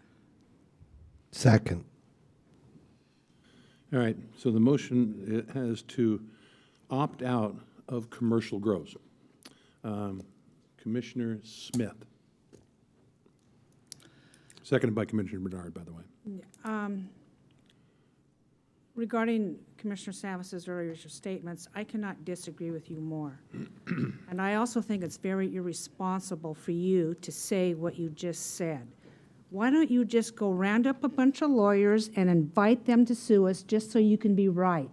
I am sick and tired of these statements that you constantly make. We are abiding by Measure 91, House Bill 3400, and the OLCC. And Paul, I think you are irresponsible when you make statements like that saying, oh, we don't know enough, we don't know this, we don't know this, we're going to be sued. Oh, we passed this law, we're going to be sued. You know, a lot of people put a lot of hard work into this. And I feel sorry for you that you can't appreciate the people, including your fellow commissioners, opinions on some of this stuff. Okay. I can say what I want, Mr. Chair, so just abide by yourself. Well, I can actually rule you out of order. Well, But then rule me out of no, order. just and you go can ahead, but continue wrap the it up. meeting by yourself. We can beat up each other. We can do that privately, et cetera. No, I want to go on record with it because I think it's ridiculous. I think some of this stuff is ridiculous. We already voted on an opt-out today, and then you want to bring it back, and you're going to keep bringing it back and bringing it back and embarrassing this commission, and I am tired of it. I'm also very tired that you would bring this up 6 hours later after we've been sitting here all day when you know that we're tired and we don't want to tolerate this kind of stuff. Commissioner Bernard? So I'm going to vote no on the opt-out, but I think, you know, if we have to do it one time and 2 times, 3 times, we're doing it 3. I actually am a little concerned why you would vote no on all the work we just put in. I find that astounding. I know there's some things you disagree with, and all of us have some things we disagree with, but in general, it's a good effort. And by the way, I have talked to lawyers in the field who have not one of them have suggested they've got the paperwork ready to file on us tomorrow. And sometimes when you watch the news, you talk about, well, people say we're vulnerable here, we're vulnerable here. I don't think we've addressed as best we could those vulnerabilities by using our ability to look, consider fairness. And I think we've done that. So I'm a no vote hope we're ready for the question. Commissioner Schrader? So I'm always between a rock and a hard place on this one because I feel like I have to remain consistent. However, I want to say something to my colleagues. I have the utmost respect for all of you, and there's no intention of throwing anybody under the bus at all. What I get troubled by is the fact that we have to have something pulled together. We have to have it because we have to be ready for it. As I said earlier, it was even counties that have opted out, were told, do not wait on this. Get things in order and have it ready because you just don't know. The real reason I get troubled by this, though, and I think Commissioner Smith, you and I could probably agree on this a little bit. When I read 91 again, it really did seem pretty explicit and really did outline, if people read it, what they were voting on. I'm not sure what. But the one thing that worries me a little bit about it was the notion of currently cultivation. So to me, what I get concerned about the most, given the nature of our county, we have urban areas where cultivation is a tomato plant in the backyard. We've got rural areas where we've got folks growing strawberries, crops, farm to garden, export products, things of those sorts, and those are two very different things. And to me, this illustrates very clearly what I perceive to be an urban-rural divide, where some of the urban folk thinking, well, cultivation, what's that big deal? But those of us, like you and I, who have been involved in agriculture, know there's going to be all this unintended consequences that we're going to have to deal with as they commercialize and make this product a commodity. So I'm just, based on that, going to, I'll be consistent with my vote, but I want to make it clear to Chair Ludlow, to Commissioner Smith, and to my dear friend Jim, and as well as Commissioner Savas. I don't want this to reflect on the work we did and the fact that I do believe we have to follow through, but I think it's necessary to make it clear to the diverse people in this county that cultivation in urban areas is quite different than what our rural individuals are going to have to deal with as we try and figure out in this whole unknown sea of what's going to happen, how we can do it. So I don't want you to take it the wrong way, but we're all tired and it's time to go home. And I think we all did good work, and you know, we'll figure it out. We always do. So. Commissioner Savas? Well, we were scheduled till 4 o'clock, so, you know, I didn't plan on using all of that up, but I did put an extra hour of sleep in last night, so I'd be prepared today. So I have no intent of, this is not directed towards anyone. This is, you know, I think staff's done a great job. This is no, I'm doing this because I feel responsibility to the people out there that elected us, and I'm sure you do as well. I'm not saying I'm special. All I'm saying is that measure 91, the changes in 3,400 to a crop, that the reason I voted against the regulations specifically was, I think somewhere, and I said it before, and I'll say it again, somewhere in this county ought to be some kind of place people can live and not have to endure the smell. Now, whether that's rural, now had we excluded grows from rural residential, I probably would have supported it. But having nowhere to escape that and live in this county is problematic with me. So I stand by what I'm doing. I stand by why I'm doing it. And so, be that as may, but I just can't acknowledge those statements from Commissioner Smith any more than that. I mean, that was uncalled for. You know, Paul, sometimes what you do is totally uncalled for. All right, you guys, I'm going to stop now. We've taken our shots here today. I believe we're ready for the question. Tell us what that question is, Kevin. Commissioner Savas moved to pursue and prepare for an opt-out of commercial grows and direct staff to do some cost estimates. Commissioner Schrader? I have to be consistent with my initial vote. You said that. So I will be an aye on this. Okay. You said that. Yes. All right. Are we, Commissioner Savas? I want to clarify, my motion did include with the option of repealing. I don't know what my exact words were, but I had repeal language in there. Correct, my apologies. Okay. Commissioner Savas, your lights went on again. Oh, go ahead, switch it off. All right. Let's call the poll. Please poll us. Commissioner Bernard, No. Commissioner Smith, No. Commissioner Schrader, Aye. Commissioner Savas, Aye. Chair Ledlow. No, fails 3-2. Ladies and gentlemen, there being no further business before us this day, this meeting's adjourned.